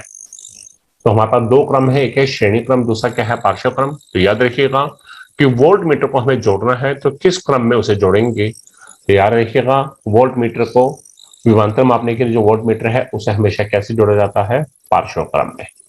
नेक्स्ट क्वेश्चन, क्वेश्चन नंबर 15, यदि कुछ प्रतिरोधकों के संयोजन का कुल मान अधिकतम प्रतिरोधक से कम हो तो प्रतिरोधकों को श्रेणी क्रम या पार्श्व क्रम में से कौन से क्रम में संयोजित करना चाहिए। मान लो आपको कुछ प्रतिरोधक दिए हैं, ठीक है, एक 2 ओम दे दिया, 3 ओम दे दिया। आपको कहते हैं कि इन्हें हम श्रेणी क्रम में जोड़े या इन्हें पार्श्व क्रम में जोड़े। तो जो तुल्य प्रतिरोध है वो अधिकतम प्रतिरोधक जो दिए गए प्रतिरोधक है उनमें जो सबसे ज्यादा वाला था उनमें से कम आना चाहिए, यानी कि उस वैल्यू से कम आना चाहिए। तो वो कौन सा क्रम होगा, श्रेणी क्रम या पार्श्व क्रम होगा। इसे मैं एज्यूम करके चलाता हूं क्वेश्चन। आपने देखा, मान लीजिए मैं कह के चलता हूं कि माना हमारे पास जो प्रतिरोध है, पहला प्रतिरोध है R1, मान लिया मैंने, वो कितना है 2 ओम, और दूसरा प्रतिरोध है R2, वो कितना ले लिया मैंने 3 ओम। अब मैं पहले इन्हें श्रेणी क्रम में जोड़ रहा हूं, श्रेणी क्रम में संयोजन। तो RS किसका और होगा, R1 प्लस R2, यानी कि 2 प्लस 3, आंसर क्या है 5 ओम। तो तुल्य प्रतिरोध जो है उसका मान कितना है 5 ओम, वो R1 से भी ज्यादा है और R2 से भी ज्यादा है, यानी कि तुल्य प्रतिरोध का मान जो है दोनों प्रतिरोधक जो दिए गए दोनों प्रतिरोधक थे 2 और 3, इन दोनों से ही ज्यादा है। लेकिन हमें क्या चाहिए, तुल्य प्रतिरोध अधिकतम प्रतिरोध, यानी कि दिए हुए वाले जो है उनमें सबसे हाई वैल्यू कौन सी थी, 2 और 3 में से कौन हाई था 3, यानी कि 3 से ज्यादा, 3 से कम आना चाहिए था, लेकिन ये तो दोनों केस में ज्यादा आया है, दोनों से ज्यादा आया है, इसलिए श्रेणी क्रम में तो हमें जोड़ना नहीं। अब हम पार्श्व क्रम में जोड़ते हैं। अब मैं पार्श्व क्रम में संयोजन कर रहा हूं, तो क्या होगा, 1 में आरपी बराबर में क्या होगा, 1/R1 प्लस 1 में R2, 1/RP बराबर में क्या होगा 1/2 जमा में 1/3। जब इसे सोल्व करेंगे तो 1/RP कितना आ जाएगा हमारे पास यहाँ पे 5/6, यानी कि RP कितना आएगा 6/5, मतलब कितना होगा 1.2 ओम। तो पार्शियल क्रम में जोड़ने पर उत्तर कितना आ रहा है, तुल्य प्रतिरोध कितना आ रहा है 1.2 ओम, और वो वैल्यू क्या है, इस 2 ओम इस वैल्यू से भी कम है और 3 ओम इससे भी कम है। इसका मतलब जो हमारे पास पार्शियल क्रम में संयोजन करते हैं तो तुल्य प्रतिरोध जो है वो अधिकतम प्रतिरोध, अधिकतम इन दिए हुए में से जो हाईएस्ट कौन सा था 3 ओम, उससे क्या है कम है।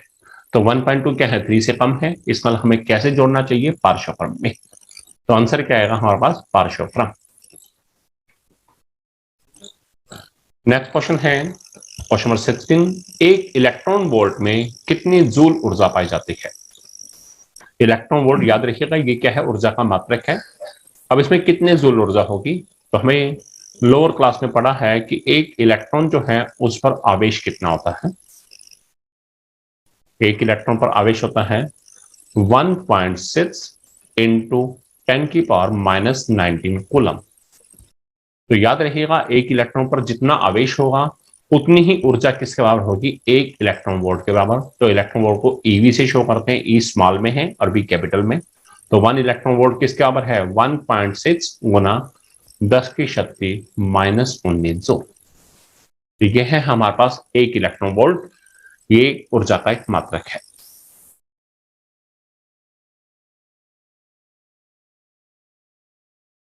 हमारा पहला क्वेश्चन है, लघु पथन के समय परिपथ में विद्युत धारा का मान, 4 ऑप्शन है, बहुत कम हो जाता है, परिवर्तित नहीं होता, बहुत अधिक बढ़ जाता है, निरंतर परिवर्तित होता है। तो इनमें से कौन सा ऑप्शन सही है, अब हम ये देखते हैं। ये टेक्स्ट बुक का एक्सरसाइज क्वेश्चन है। लघु पतन होता क्या है, जिसे हम बोलते हैं शॉर्ट सर्किट। आपने वर्ड बहुत सुना होगा, शॉर्ट सर्किट से आग लग गई। तो ऐसा होता क्या है शॉर्ट सर्किट में, शॉर्ट सर्किट है क्या या लघु पतन है क्या, जिस समय दो नंगी तारे, ऐसी तारे जिनके ऊपर से कवरिंग हट गई है और उसमें से विद्युत धारा प्रवाहित हो रही है, जब दो नंगी तारे एक दूसरे के साथ सीधे संपर्क में आती हैं तो उस समय क्या होता है, परिपथ में विद्युत धारा का मान बहुत अधिक बढ़ जाता है और उसी स्थिति को हम क्या बोलते हैं, लघु पतन। तो परिपथ में विद्युत धारा का मान क्या हो जाएगा, बहुत अधिक बढ़ जाता है। So this is the right answer. Next question,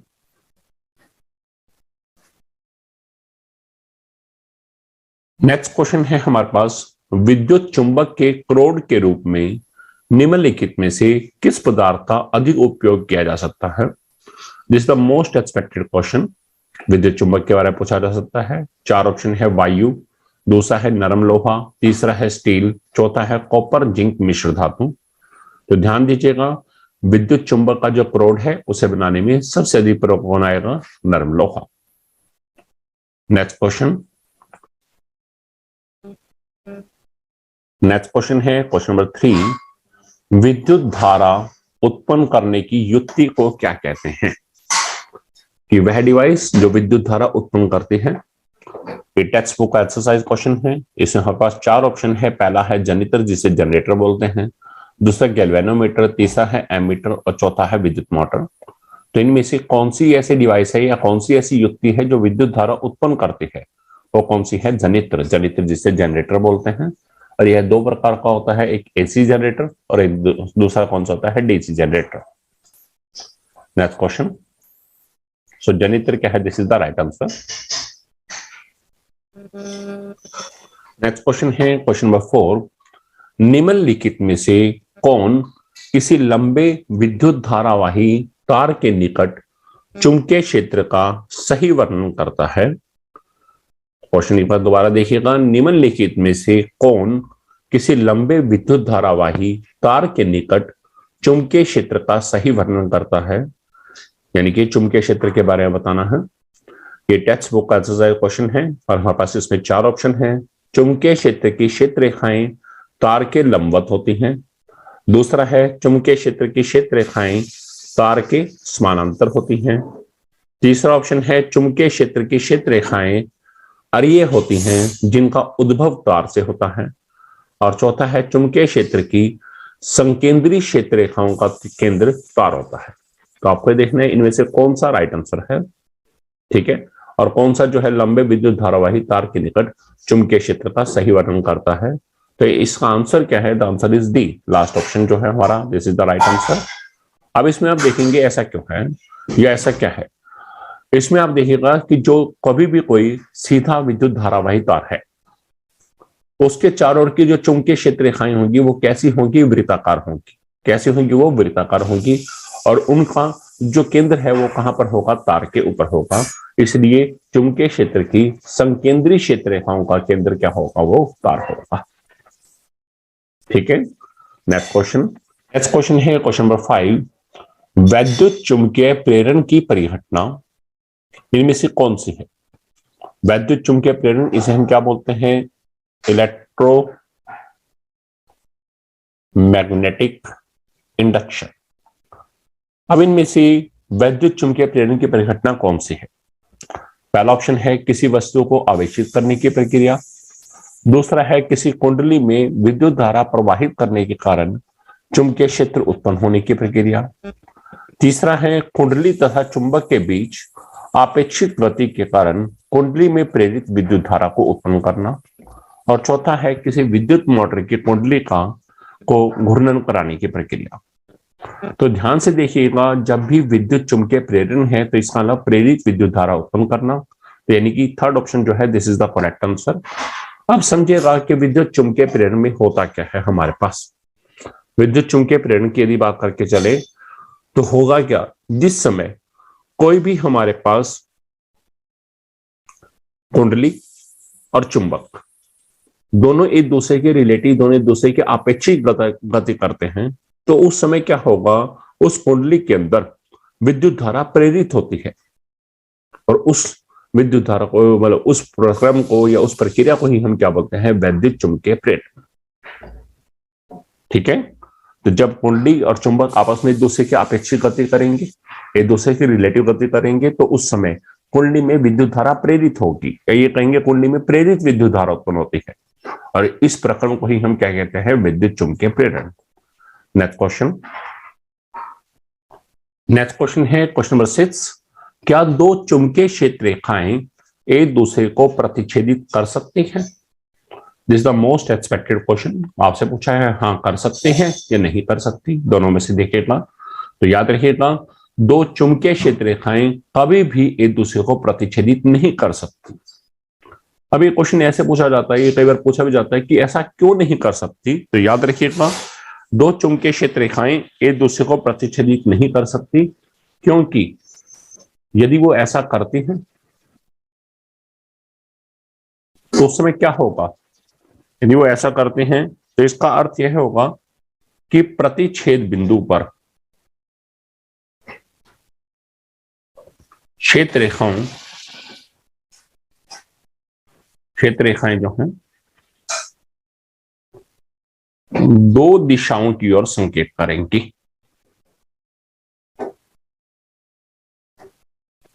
और ऐसा संभव ही नहीं है।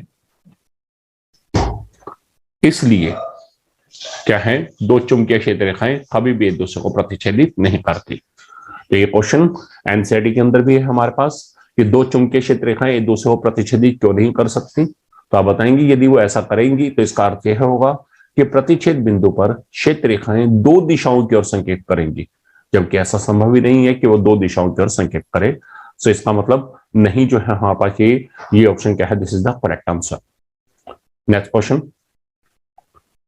क्वेश्चन है क्वेश्चन नंबर 7। निम्नलिखित कथनों में से कौन सा कथन सही है? ये टेक्स्ट बुक का एक्सरसाइज क्वेश्चन है। पहला है विद्युत मोटर यांत्रिक ऊर्जा को विद्युत ऊर्जा में रूपांतरित करता है, और दूसरा है विद्युत जनित्र वैद्युत चुंबकीय प्रेरण के सिद्धांत पर कार्य करता है। तो इनमें से सही कथन देखना है, ये टेक्स्ट बुक का एक्सरसाइज क्वेश्चन है। तो जरा देखिएगा, पहला ऑप्शन विद्युत मोटर यांत्रिक ऊर्जा को विद्युत ऊर्जा में रूपांतरित करता है, ये बिल्कुल गलत है, क्योंकि विद्युत मोटर क्या करता है? उल्टा काम, विद्युत ऊर्जा को यांत्रिक ऊर्जा में रूपांतरित करता है, ना कि यांत्रिक ऊर्जा को विद्युत ऊर्जा में। और दूसरा ऑप्शन जो है विद्युत जनित्र वैद्युत चुंबकीय प्रेरण के सिद्धांत पर कार्य करता है, this is the correct answer. Next question है क्वेश्चन नंबर 8। निम्नलिखित कथनों में से कौन सा कथन सही है? ये भी टेक्स्ट बुक का एक्सरसाइज क्वेश्चन है। इसमें दो है, पहला है विद्युत धारावाही कुंडली के केंद्र पर चुंबकीय क्षेत्र समांतर सीधी क्षेत्र रेखाएं होता है, और दूसरा है हरे विद्युत रोधन वाला तार प्राय विद्युन्मय तार होता है।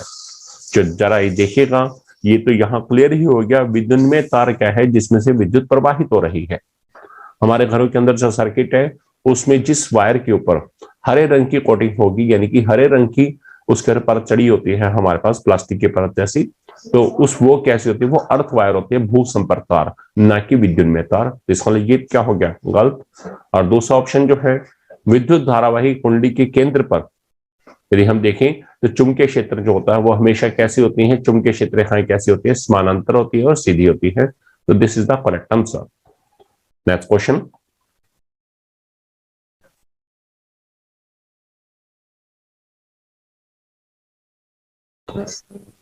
क्वेश्चन है क्वेश्चन नंबर 9। निम्नलिखित में से विद्युत चुंबकीय क्षेत्र की इकाई कौन सी है? This is the most expected question. चार ऑप्शन है, पहला है एम्पियर, दूसरा है न्यूटन, तीसरा है जूल, चौथा है टेस्ला। तो आपको देखना है इनमें से कौन सी है जो विद्युत चुंबकीय क्षेत्र की इकाई है। तो देखिएगा, एम्पियर क्या है? विद्युत धारा का मात्रक है। न्यूटन क्या है? बल का मात्रक है। जूल क्या है? कार्य और ऊर्जा का मात्रक है। और विद्युत चुंबकीय क्षेत्र का मात्रक कौन सा है? टेस्ला। कौन सा मात्रक है यहां पर इसका? टेस्ला। तो हमारा राइट आंसर क्या है? टेस्ला। नेक्स्ट क्वेश्चन, किसी एसी जनरेटर और डीसी जनरेटर में एक मूलभूत अंतर क्या है कि देखना है। ये टेक्स्ट बुक एक्सरसाइज क्वेश्चन है कि दोनों में मेन अंतर क्या है। पहला बात, एसी जनरेटर में विद्युत चुंबक होता है, जबकि डीसी जनरेटर में स्थायी चुंबक होता है। दूसरा ऑप्शन है डीसी जनरेटर उच्च वोल्टता का जन्म करता है। तीसरा है एसी जनरेटर उच्च वोल्टता का जन्म करता है। जनन आना है यहाँ पे, गलती से प्रिंटेड है। और चौथा है एसी जनरेटर में सर्पी वलय होते हैं, जबकि डीसी जनरेटर में दिक् परिवर्तक होता है। सर्पी वलय जिसे हम स्लिप रिंग्स बोलते हैं, और डीसी जनरेटर में दिक् परिवर्तक जिसे कम्यूटेटर बोलते हैं। तो याद रखिएगा कि ये जो हमारे पास लास्ट ऑप्शन है, this is the correct option, कि एसी जनरेटर में हमेशा सर्पी वलय होते हैं, जबकि डीसी जनरेटर में दिक् परिवर्तक होता है। यही है मेन एसी जनरेटर और डीसी जनरेटर में एक मूलभूत अंतर। नेक्स्ट क्वेश्चन,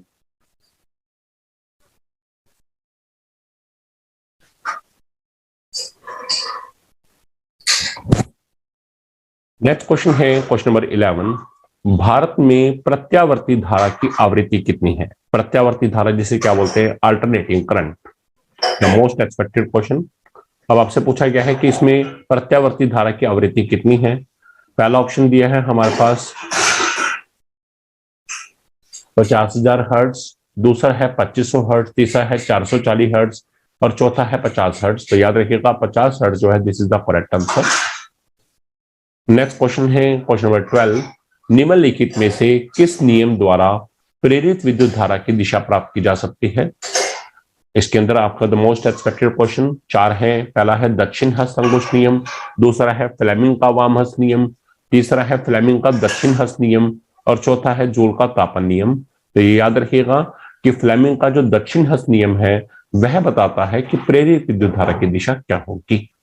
सो फ्लेमिंग का दक्षिण हस्त नियम, this is the correct answer. अब आता है कि क्या है फ्लेमिंग का दक्षिण हस्त नियम, आपको बताना चाह रहा हूं। इस नियम के अनुसार आपने दाएं हाथ की तर्जनी, मध्यमा और अंगूठा को इस प्रकार फैलाएं, ये तीनों एक दूसरे के लंबवत हों। तो उस समय जो तर्जनी है वो क्या बताएगी? तर्जनी जो है वो चुंबकीय क्षेत्र की दिशा को प्रदर्शित करेगी।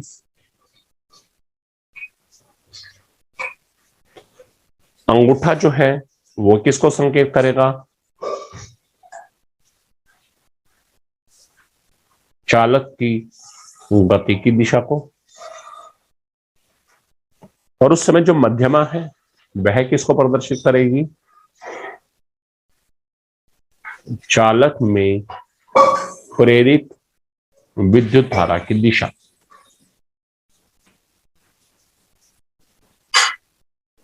तो फ्लेमिंग का दक्षिण हस्त नियम क्या है? इस नियम के अनुसार आपने दाएं हाथ की तर्जनी, अंगूठा और मध्यमा को इस प्रकार फैलाओ कि तीनों एक दूसरे के लंबवत हों। तब उस समय तर्जनी चुंबकीय क्षेत्र की दिशा की ओर संकेत करेगी, अंगूठा चालक की गति की दिशा को संकेत करेगा और मध्यमा क्या है? चालक में प्रेरित विद्युत धारा की दिशा को संकेत करेगा। यह है फ्लेमिंग का दक्षिण हस्त नियम।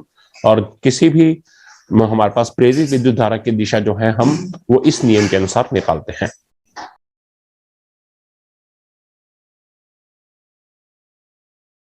हमारा क्वेश्चन नंबर 1 है, इनमें से कौन ऊर्जा का पारंपरिक स्रोत नहीं है? पारंपरिक स्रोत जिसे हम बोलते हैं कन्वेंशनल सोर्स।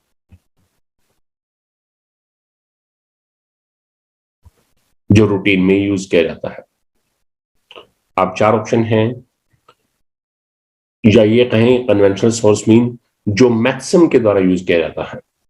तो पहला है जीवाश्म ईंधन, दूसरा है सौर ऊर्जा, सी ऑप्शन है जल विद्युत, चौथा है डी ताप विद्युत। तो इनमें से कौन सा ऊर्जा का पारंपरिक स्रोत नहीं है? याद रखिएगा, सौर ऊर्जा। तो बी ऑप्शन क्या है? This is the correct answer. ये क्वेश्चन HBSC में 2017 में सेट ए में पूछा गया है। नेक्स्ट क्वेश्चन,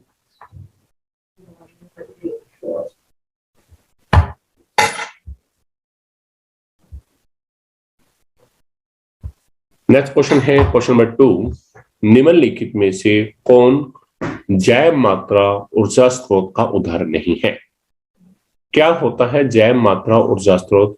जैव मात्रा को हम बोलते हैं बायोमास, ऊर्जा को एनर्जी और स्रोत को क्या बोलते हैं? सोर्स। तो इनमें से कौन सा बायोमास एनर्जी सोर्स नहीं है? अब क्या होता है biomass? Bio word living organism से आया, सजीव प्राणियों से, यानी कि पेड़ पौधे और जीव जंतु। इसका इनमें से ऐसा कौन सा स्रोत है जो पेड़ पौधे या जीव जंतु से जुड़ा हुआ नहीं है, यानी कि उनसे संबंधित नहीं है? तो देखिए 4 ऑप्शन है, ए है लकड़ी, बी है गोबर गैस, सी है नाभिकीय ऊर्जा, डी है चारकोल। ए लकड़ी हमें पता है पौधों से प्राप्त होती है, बी गोबर गैस जो हमारे जीव जंतु हैं उनके जो अपशिष्ट पदार्थ हैं उनसे गोबर जो है, जैसे गाय भैंस वगैरह का अपशिष्ट पदार्थ गोबर है उससे गैस बनती है, इसलिए ये भी सजीव प्राणियों से संबंधित है। चारकोल हम जानते हैं पेड़ पौधों से प्राप्त होता है, पेड़ पौधे जब दब जाते हैं तो कोयला, चारकोल ये सभी बनते हैं। लेकिन नाभिकीय ऊर्जा जो है ये पेड़ पौधे या जीव जंतु से संबंधित नहीं है। तो सी ऑप्शन क्या है? This is the correct answer. यह जैव मात्रा ऊर्जा स्रोत का उदाहरण नहीं है। आप देखिएगा ये क्वेश्चन कितना इंपॉर्टेंट है कि HBSC में 2017 set B, HBSC 2019 set A, HBSC 2019 set B, HBSC 2019 set D और इवन टेक्स्ट बुक का ये एक्सरसाइज क्वेश्चन भी है। तो आप देखिएगा ये 4 बोर्ड एग्जाम्स में ये क्वेश्चन आ चुका है, तो ये question exam point of view से बहुत ही ज्यादा इंपॉर्टेंट है। आप इसे ध्यान से देख लीजिएगा। नेक्स्ट क्वेश्चन,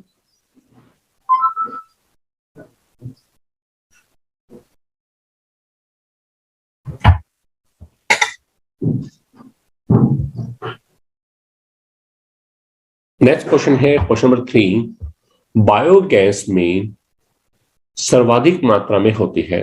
अब बायोगैस में कौन सी गैस सर्वाधिक मात्रा में होगी? ध्यान दीजिएगा, ए ऑप्शन है मीथेन, बी है कार्बन डाइऑक्साइड, सी है इथेन, डी है हाइड्रोजन। तो याद रखना बायोगैस में सबसे ज्यादा मात्रा में क्या पाई जाती है? Methane gas. ये क्वेश्चन HBSC में 2017 में सेट सी में और एचपीएससी 2019 में भी दोबारा से सेट सी में पूछा गया है। अच्छा क्वेश्चन है। नेक्स्ट क्वेश्चन है क्वेश्चन नंबर 4। कृत्रिम उपग्रहों तथा अंतरिक्ष अन्वेषक युक्तियों में निम्नलिखित में से कौन ऊर्जा का मुख्य स्रोत होता है? आपके पास 4 ऑप्शन है, पवन ऊर्जा, नाभिकीय ऊर्जा, ज्वारीय ऊर्जा, सौर ऊर्जा।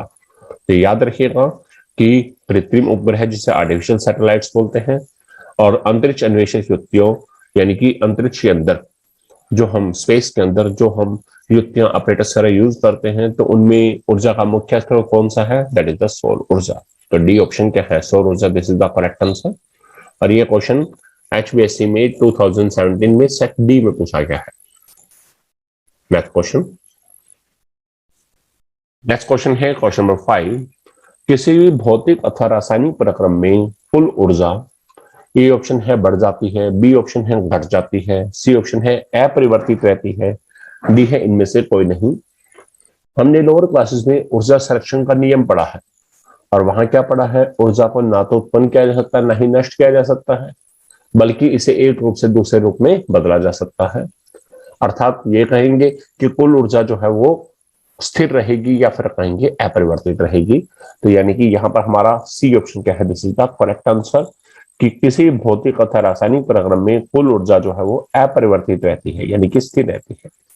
ये क्वेश्चन एचबीएससी में 2018 में सेट ए में पूछा गया है, और साथ ही साथ द मोस्ट एक्सपेक्टेड क्वेश्चन है। अब की बार इसके आने के चांसेस ज्यादा है। नेक्स्ट क्वेश्चन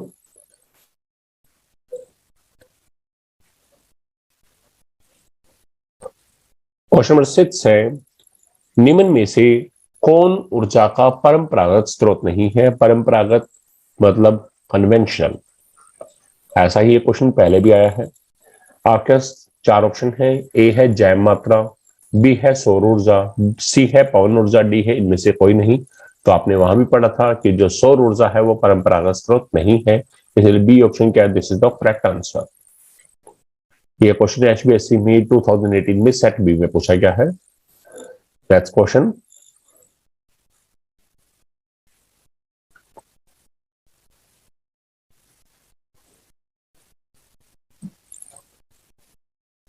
है क्वेश्चन नंबर 7। किसी प्लेट को ऊंचाई से गिराने पर डैश का अधिकांश भाग फर्श से टकराते समय ध्वनि ऊर्जा में परिवर्तित हो जाता है। ए ऑप्शन है गतिज ऊर्जा, बी है स्थितिज ऊर्जा, सी है ए और बी दोनों, और डी क्या है? इनमें से कोई नहीं। अब कोई प्लेट है, जब हम उसे ऊंचाई से गिराया तो इसका मतलब वो प्लेट क्या आएगी? गति में आएगी। और जब गति में होती है कोई वस्तु, तो उसमें एक स्पेशल तरह की ऊर्जा होती है, जिसे क्या बोलते हैं? गतिज ऊर्जा। क्या बोलते हैं उसे? गतिज ऊर्जा। और गतिज ऊर्जा को क्या बोलते हैं? Kinetic energy. इसका मतलब जब वस्तु ऊपर से नीचे गिरा गई तो उस समय उसमें गतिज ऊर्जा थी, और जब वो नीचे जा रही है तो गतिज ऊर्जा में परिवर्तन हो रहा है, और जब जमीन पर टकराएगी तो उससे ध्वनि उत्पन्न होगी, यानी कि वो ध्वनि ऊर्जा में परिवर्तित हो जाएगी। तो इसका मतलब ए ऑप्शन क्या है? This is the correct answer. ये क्वेश्चन एचबीएससी में 2018 में सेट सी में पूछा गया है। नेक्स्ट